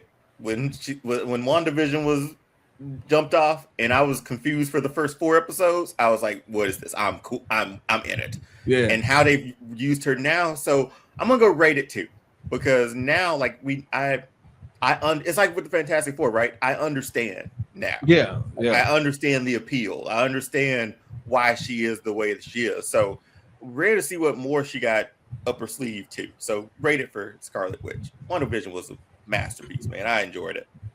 Yeah. I want to go underrated, man. I feel like because she got thrown in the mix of so many things that didn't get explained, that we didn't get to see the full version of her like I wanted to. I think we did. I agree with y'all in the rated that the line that they gave her was perfectly executed for turning into it, the WandaVision and the thing with the kids. I I see that. I see like that was a great storyline from beginning to end. But I think because of how many other implications of things that are involved, you could have had a even better version of her if you had the X-Men involved.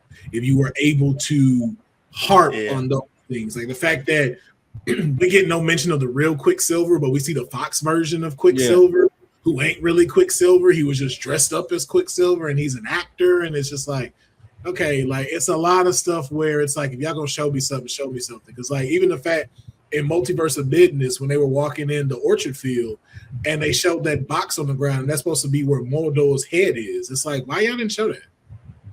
Like, show her pick that thing up and like, yo, you up just like this. He came also knocking. Right. You want to look like this, Steven? And then just make it disappear and stuff. Also, I don't know if anyone else noticed this, or maybe I'm reaching. Y'all just let me know. Did anybody else notice that Wanda died in WandaVision? When she gave Agatha all that power. I think she drained Wanda out, and then the only thing that remained was the Scarlet Witch. I think those are two different. The one from Sokovia, the one that had all of that got drained out with Agatha. And when she got her stuff back, and that up. I gotta go back and check it out. Because remember, after that, she started talking in third person. She was like, either hand America over, or it won't be Wanda you see come. It'll be the Scarlet Witch. Every time she would talk as if she's not talking as Wanda. It's Scarlet talking as Wanda, if that makes sense. Like Wanda's not talking. Scarlet's talking as Wanda. Well, because remember at the end of WandaVision, that's when she astral projects herself reading the Darkhold. So I assumed it was just maybe that just took over more. But I mean, I can see that too. Yeah, I don't know. Like when I started watching it again and saw that fight, I was like, did she die?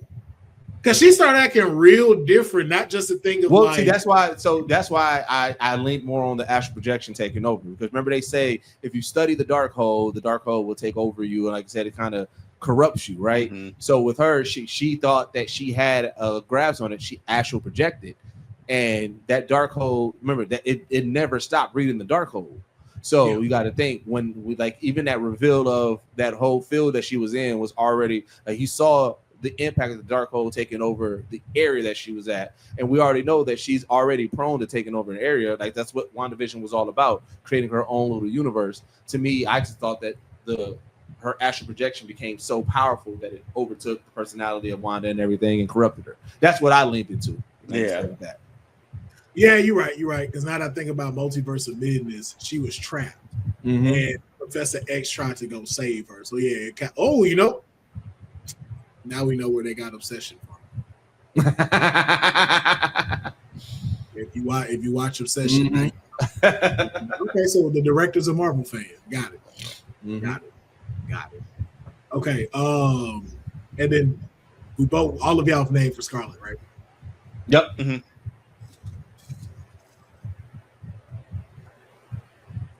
Tobey Maguire's Spider-Man. Oh, you with Toby? Okay. Overrated or underrated? Or rated? I'll go first.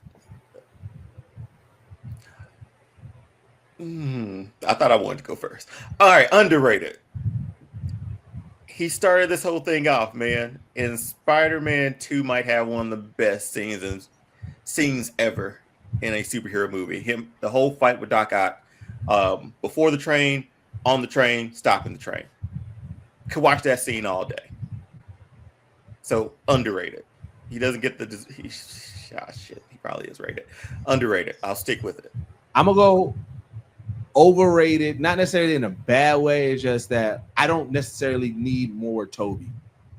Like where like when they did Multiverse of Madness, I was like, if they would have went like older Spider-Man, baby, you know what I'm saying, with Jean Grey, like had like that Spider-Man in there and just kind of leaned in on that, I would have been okay with that. Kind of like how he was portrayed in Into the Spider-Verse.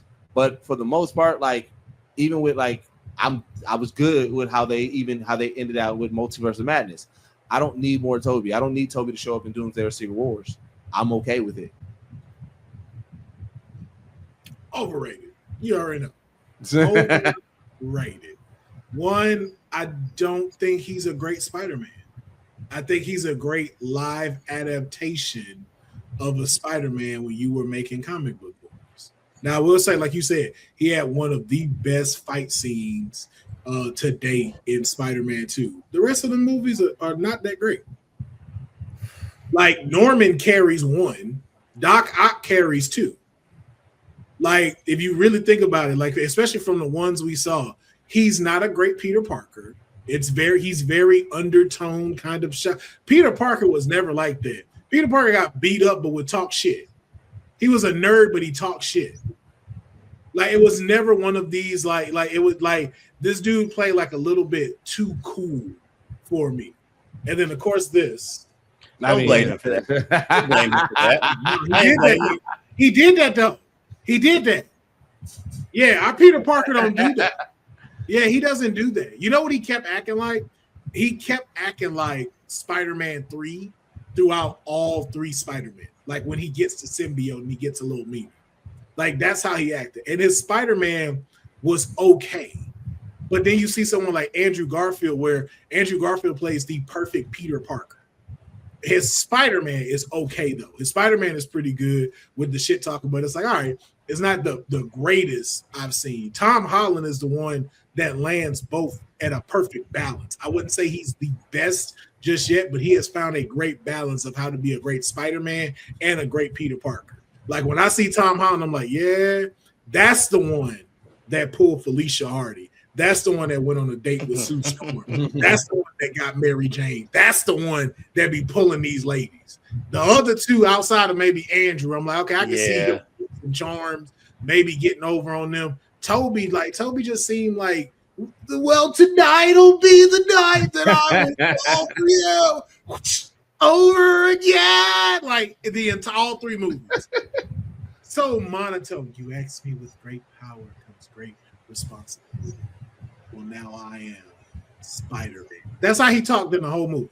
And the best closing swing you ever seen in your life. The first swing was great. Swing was great. Him, however, not so great. I think he's very overrated. I think out of the three, he is number 3 when it comes to these Spider-Mans. Actually, he's number 4 because I put the animated version over him any day. He's overrated. Shocker!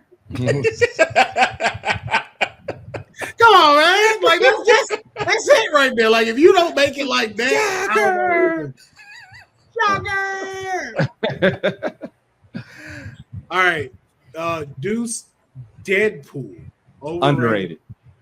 Underrated. I feel like with Deadpool breaking the fourth wall and being able to talk to us, I feel like we should have had way more moments in the MCU with at least Deadpool talking to us, like not just even confound to his movie.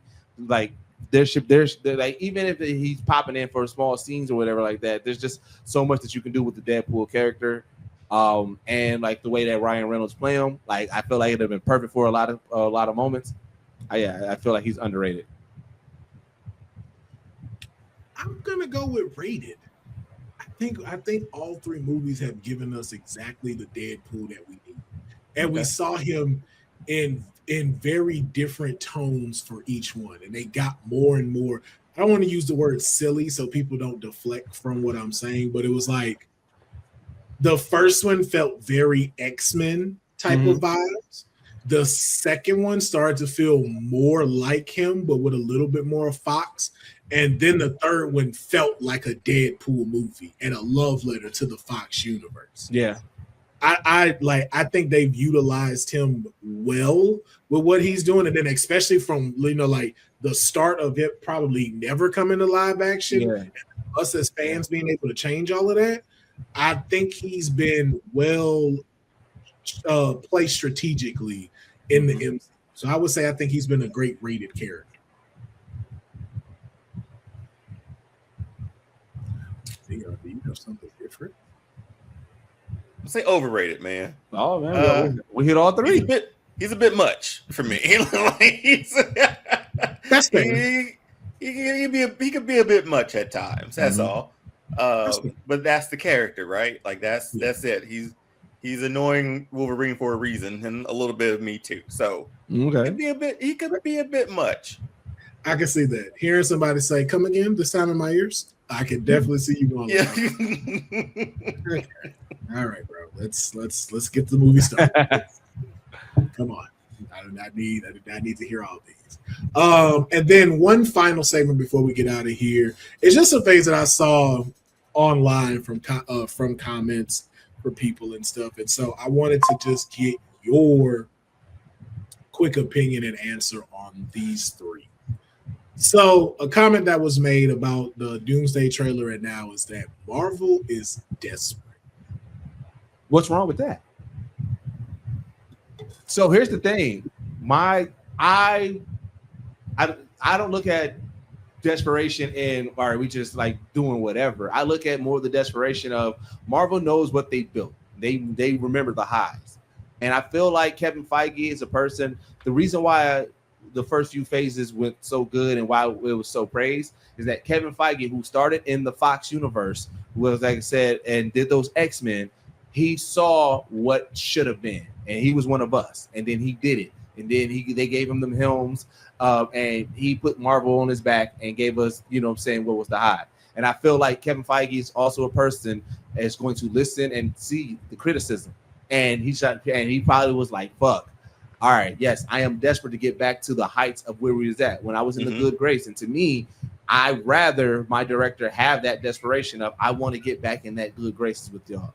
Right? Like I said, this doesn't seem like it's just a cash grab. It does seem like Kevin Feige and his team over there was like, we need to get this back on track because we was cooking for a while and then Disney stepped in and we had to meet quota and it kind of derailed us. So yes, I am desperate to get back to where we're at. So I'm okay with that. I get it. Like they try to say it as a dig, but for me, I look at it as, yes, I want you to be desperate to win us back.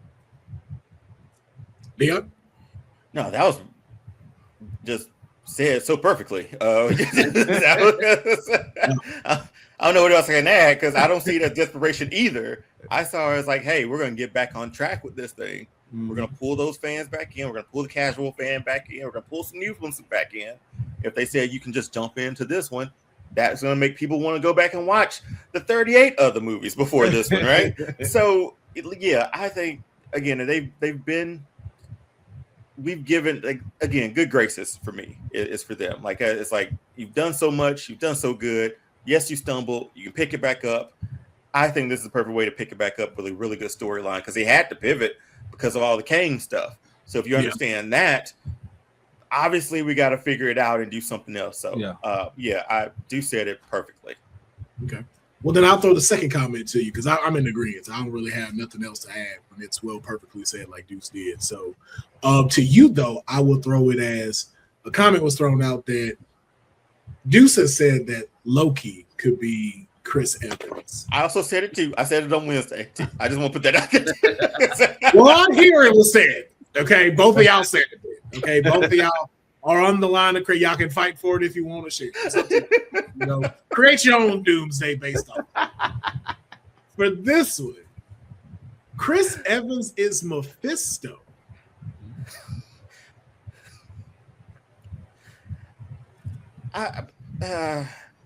Hey, when it gets to like the magic stuff a little bit, that's not like my forte for Marvel.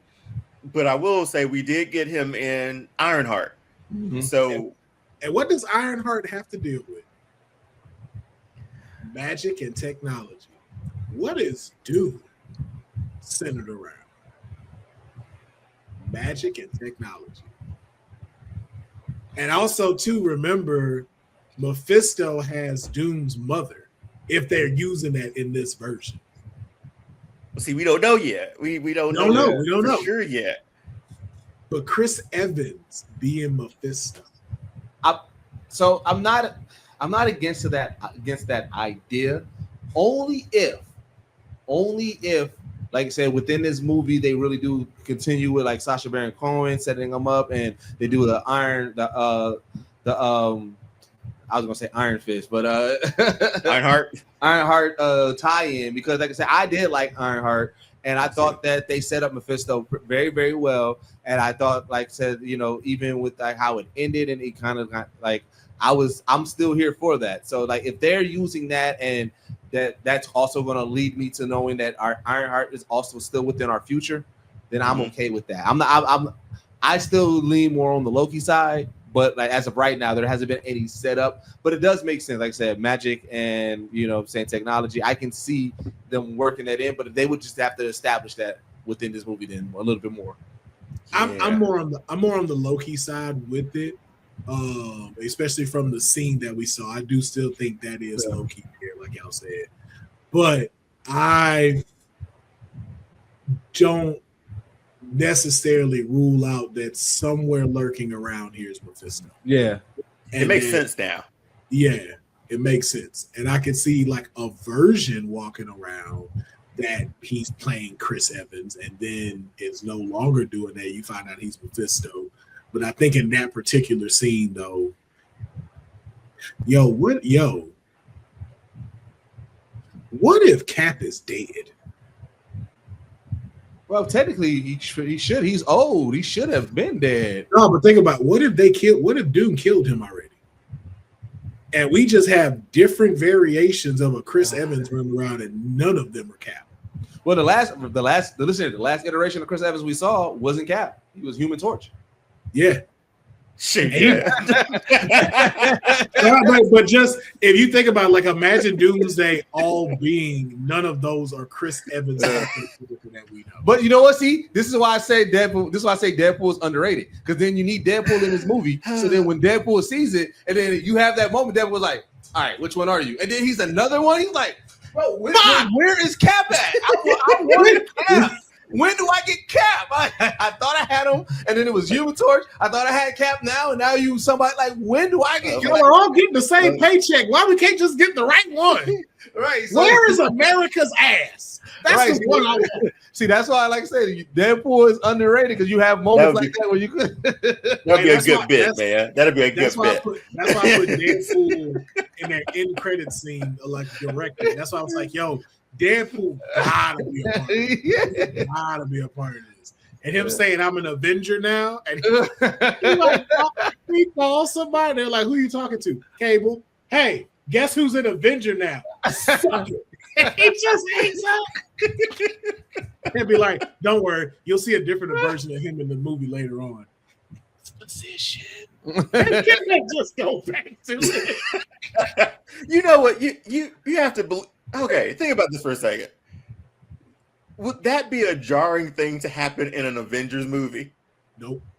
That would, you think about that now. It's a wild concept to be like, all this series is in an Avenger movie, and this clown is just over here talking to us. But you gonna have it anyway. You gonna have it anyway. They quip all the time. Yeah, they quip all the time. So like, it's but breaking that wall and like talking to us like you just did, like that would. In an Avengers movie, but that's why you do it. That's why you do it as a mid credit or end credit. You do it as a you have that moment, like to where But also too, you're dealing with the multiverse. So who's to say anybody even says anything about it or harp on it, or even too like they don't get it. Like Stranger's Day, and it's like, who are you talking to right now?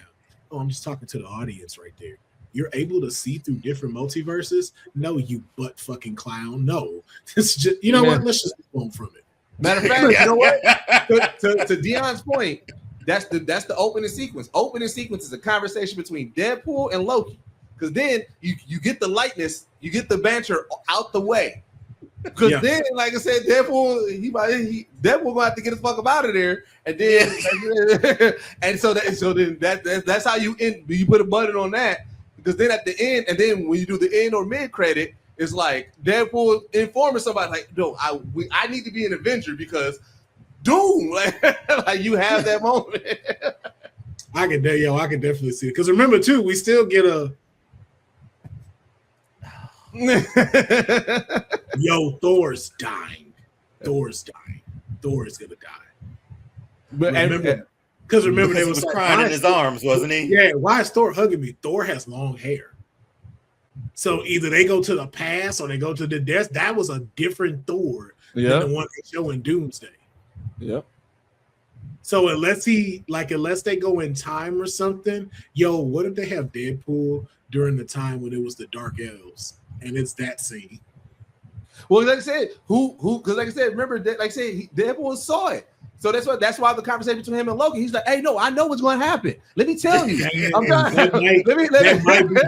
might be what happened. Like instead of Loki dying right there during the Dark Elves thing, is Deadpool right there? And instead, he's trying to. Matter of fact, Deadpool is probably the one who knows about Doom. He's trying to warn Loki. Oh, I know what's going to happen, and Doom comes like, shit, I'm too late. I can also see him being held captive in Secret World because he know how to do all that stuff. Like I can see Doom keeping him prisoner. Like, nah, can't let you out. You gonna mess up everything. Oh, imagine if they go try to find like Reed and break him out, and then across from the cell is Deadpool. Like, hey, You're like, hey, it's just your friendly neighborhood Deadpool here. Wait, that's not my line. It's Deadpool here. Could you? Deadpool is gonna be dope with that. Yeah. Oh, and then the last one, and I'll throw it to you, Deuce. Wolverine should lead the Avengers. Not this iteration. So I do like my favorite Avengers team does include Wolverine, like from the comics and everything. I do believe that once we finish out this and everything, and we establish like the new X-Men and everything like that, we're probably going to establish like who's going to be the outside of the new X-Men, like who's going to be next in Marvel and like what the new stories we're going to tell. And I do believe, I do hope Wolverine, if not a leader, is a pivotal part in that Avengers team. So I think that the next iteration Avengers team should have a Wolverine on there. Yeah, I can see him leading the champions into becoming full-fledged. Okay, man. there it is. I can see that if you're gonna lead a variation of it. Yeah. But I would like to see that in the capacity of like they have something for them. Yeah. And then to be able to move on the torch at one point. Deanna, what about you with that statement? Wolverine should lead the Avengers. Yeah, I definitely agree again. Just because not this variation. And we're not, I know they make a joke of like Hugh Jackman until he's 90. Yeah. But is there any chance we get like when we do recast X-Men and or whatever, there's a new Wolverine too? I would hope so. Because I know a lot of people lean on like Wolverine never ages, so Hugh Jackman can technically still be Wolverine, but I don't know. Hugh Jackman played Wolverine for so long, and I just feel like getting my original statement. If we're keeping certain people from the past, then it's gonna always have that lingering what if, or maybe this person can come back. I feel like if we're going to do a new X-Men, let's do a full new X-Men. Like let's. Well, that gives it to the point where I don't think you're going to start the X-Men where you have Wolverine. I think you do start off at the beginning where you don't get introduced to him. I think you do it. We establish more of Xavier, establishing the X-Men, but also seeing the relationship between him and Magneto. And you have more of the brotherhood being shown too, and them having established characters and the back and forth between these people now. I don't think you really need to recast Wolverine for quite some time because you've already talked about him in the MCU and She-Hulk. When you see a news article like a man with metal claws was seen in a bar fight. So we know there's a version of him walking around somewhere who's in Hugh Jackman. Yeah. But I think like once Hugh has his swan song in the MCU, you can let that linger a bit before you cast Wolverine. Yeah.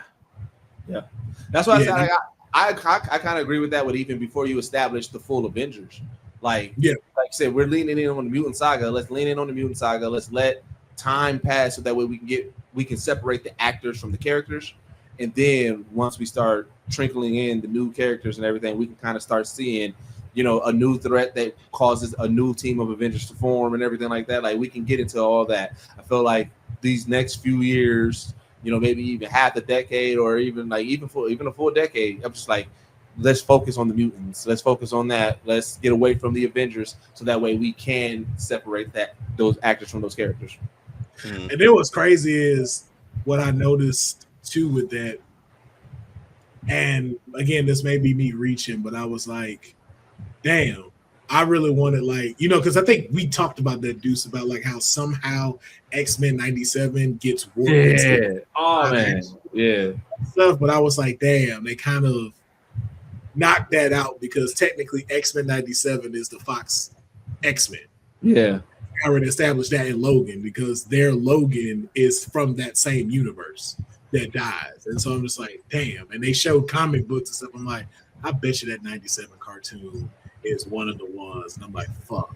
And then now they gave Cyclops his real outfit. I'm like, yeah, man. Because like, I get you have to cast younger people to build the franchise for the next 10 years. Mm-hmm. Man, I need the adult version of these fucking people, like how you guys 97, man. That just make them live action. And that's to say James Marsden can't still play Cyclops, man. He still looks young enough. Or who's a white boy right now that could play that and still give that type of integrity?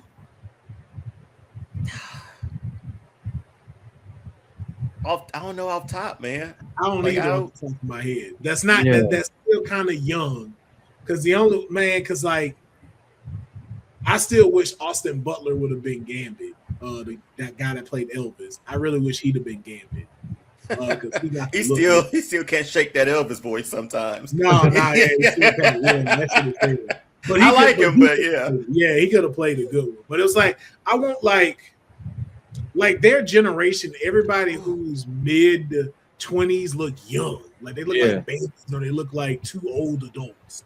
And stuff. I'm just like, man, I need my Cyclops 6'2", jacked, mature. Yeah, mature, bro. Yeah. Not like kids, man. I want a mature X-Men. Like they ain't gotta be in their 30s or nothing. But I'm like, man, bro, when I see them, I'm like, yo, they look grown. I don't want babies. Like that's what I feel like failed when they did the First Class reboot. And I was like, all right, man, I like it, but when they got to I think Dark Phoenix, and they were kind of like in the 80s, and they were in the mall and stuff. I'm like, they look like kids. Yeah. They kids, they students. I'm like, nah, man, I want motherfuckers who I ain't gotta ask them for their driver's license. I know how old you are. They get Cyclops, you look like you look like you got a job. You look like you just came from work. Yeah, I agree. They need to be older, man. Yeah. I hope that they end up being just adults, all of them. Let's roll with that. That's why I don't want Sadie Sink to be Jean Grey. Like I said, you got to think that's what I hope they continue to do. Like what we've been seeing a lot of directors do is tell which comic books that they're using to tell the story. Like once we get into the Mutant Saga, I need them to really establish what Mutant Saga storyline that they're following. Because like I said, if the Fox universe essentially did what like the original X-Men animated story, like they try to tell that storyline a little bit and everything like that, and it's just like, yeah, I don't want to revisit that. We have already told it multiple times. There's a lot, like I said, there is a lot of grown stories, X-Men storylines that you can tell, and still kind of get that, So it's like just tell us which comics that are, and then we can do that research, we can use it. But yeah, I do agree that we give more grown X-Men. Yeah, man. And make Sadie Sink either Scarlet Witch or Firestar. That's all I'm saying. Yeah, she ain't Jean Grey. She ain't no way. Ain't no way I'm introducing Jean Grey in that movie, man. That's what I'm saying. And as a villain, like that don't make no sense. I could be wrong next week. I could be wrong by this time next week. Oh yeah. But I'm sending 10 toes down today. Same. I'm doing the exact same thing, bro. She the Firestar or Scarlet Witch, but she ain't Jean Grey. That's my reach, but yeah, I don't think it's Jean Grey. I just feel like the only reason why I feel like it's not Firestar because I feel like that character is not big enough to have so much secrecy. It's the secrecy that leads me to Jean Grey. But I think people doing it is what led to the secrecy of it. That's what I think. That's what I feel like. I was like, oh well, everybody's clamoring now. We might as well keep it a secret and not say nothing. But here's the thing. This is where I'm like, I give Kevin Feige and their team a little bit more grace because I feel like with the Ralph Boner situation, they learned that like we can't trick people like that. Like people was upset that that Evan Peters was not Quicksilver. And that bait and switch, it was like they was all in. They thought it was going to be a hilarious joke, and they realized very quickly the fan base was like, "No, that's not a joke that we like." And I feel like now I feel like but he dressed like him though. That's the thing though. He dressed like him. And you look like Quicksilver. Like no, I know you that. played this guy.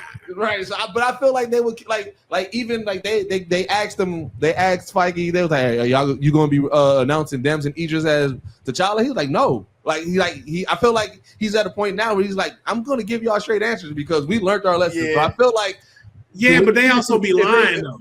They do. They also be lying though. I feel like if they would have caught wind, they're like, hey, people think that this is Jean Grey, and if it wasn't Jean Grey, they're like, let's not lean into this. Let's kill that noise now. But you got to think about it. When they say no, and then that happened to be right, we've gotten a lot more of that, and we continuously get that throughout the time. Because remember, Charlie Cox said he wasn't in Spider-Man. That is true, and he was in it. Yeah, caught a whole brick and everything. Yeah. But see, those are happy surprises. Not if not. But I'm saying is part of the cast. Like her name is top credits. You know what I mean? I get what Deuce is saying, but I don't think I give you an X-Men in that movie. I don't. I just don't feel like that's the point to be like, here's Jean Grey in a Spider-Man Sony movie.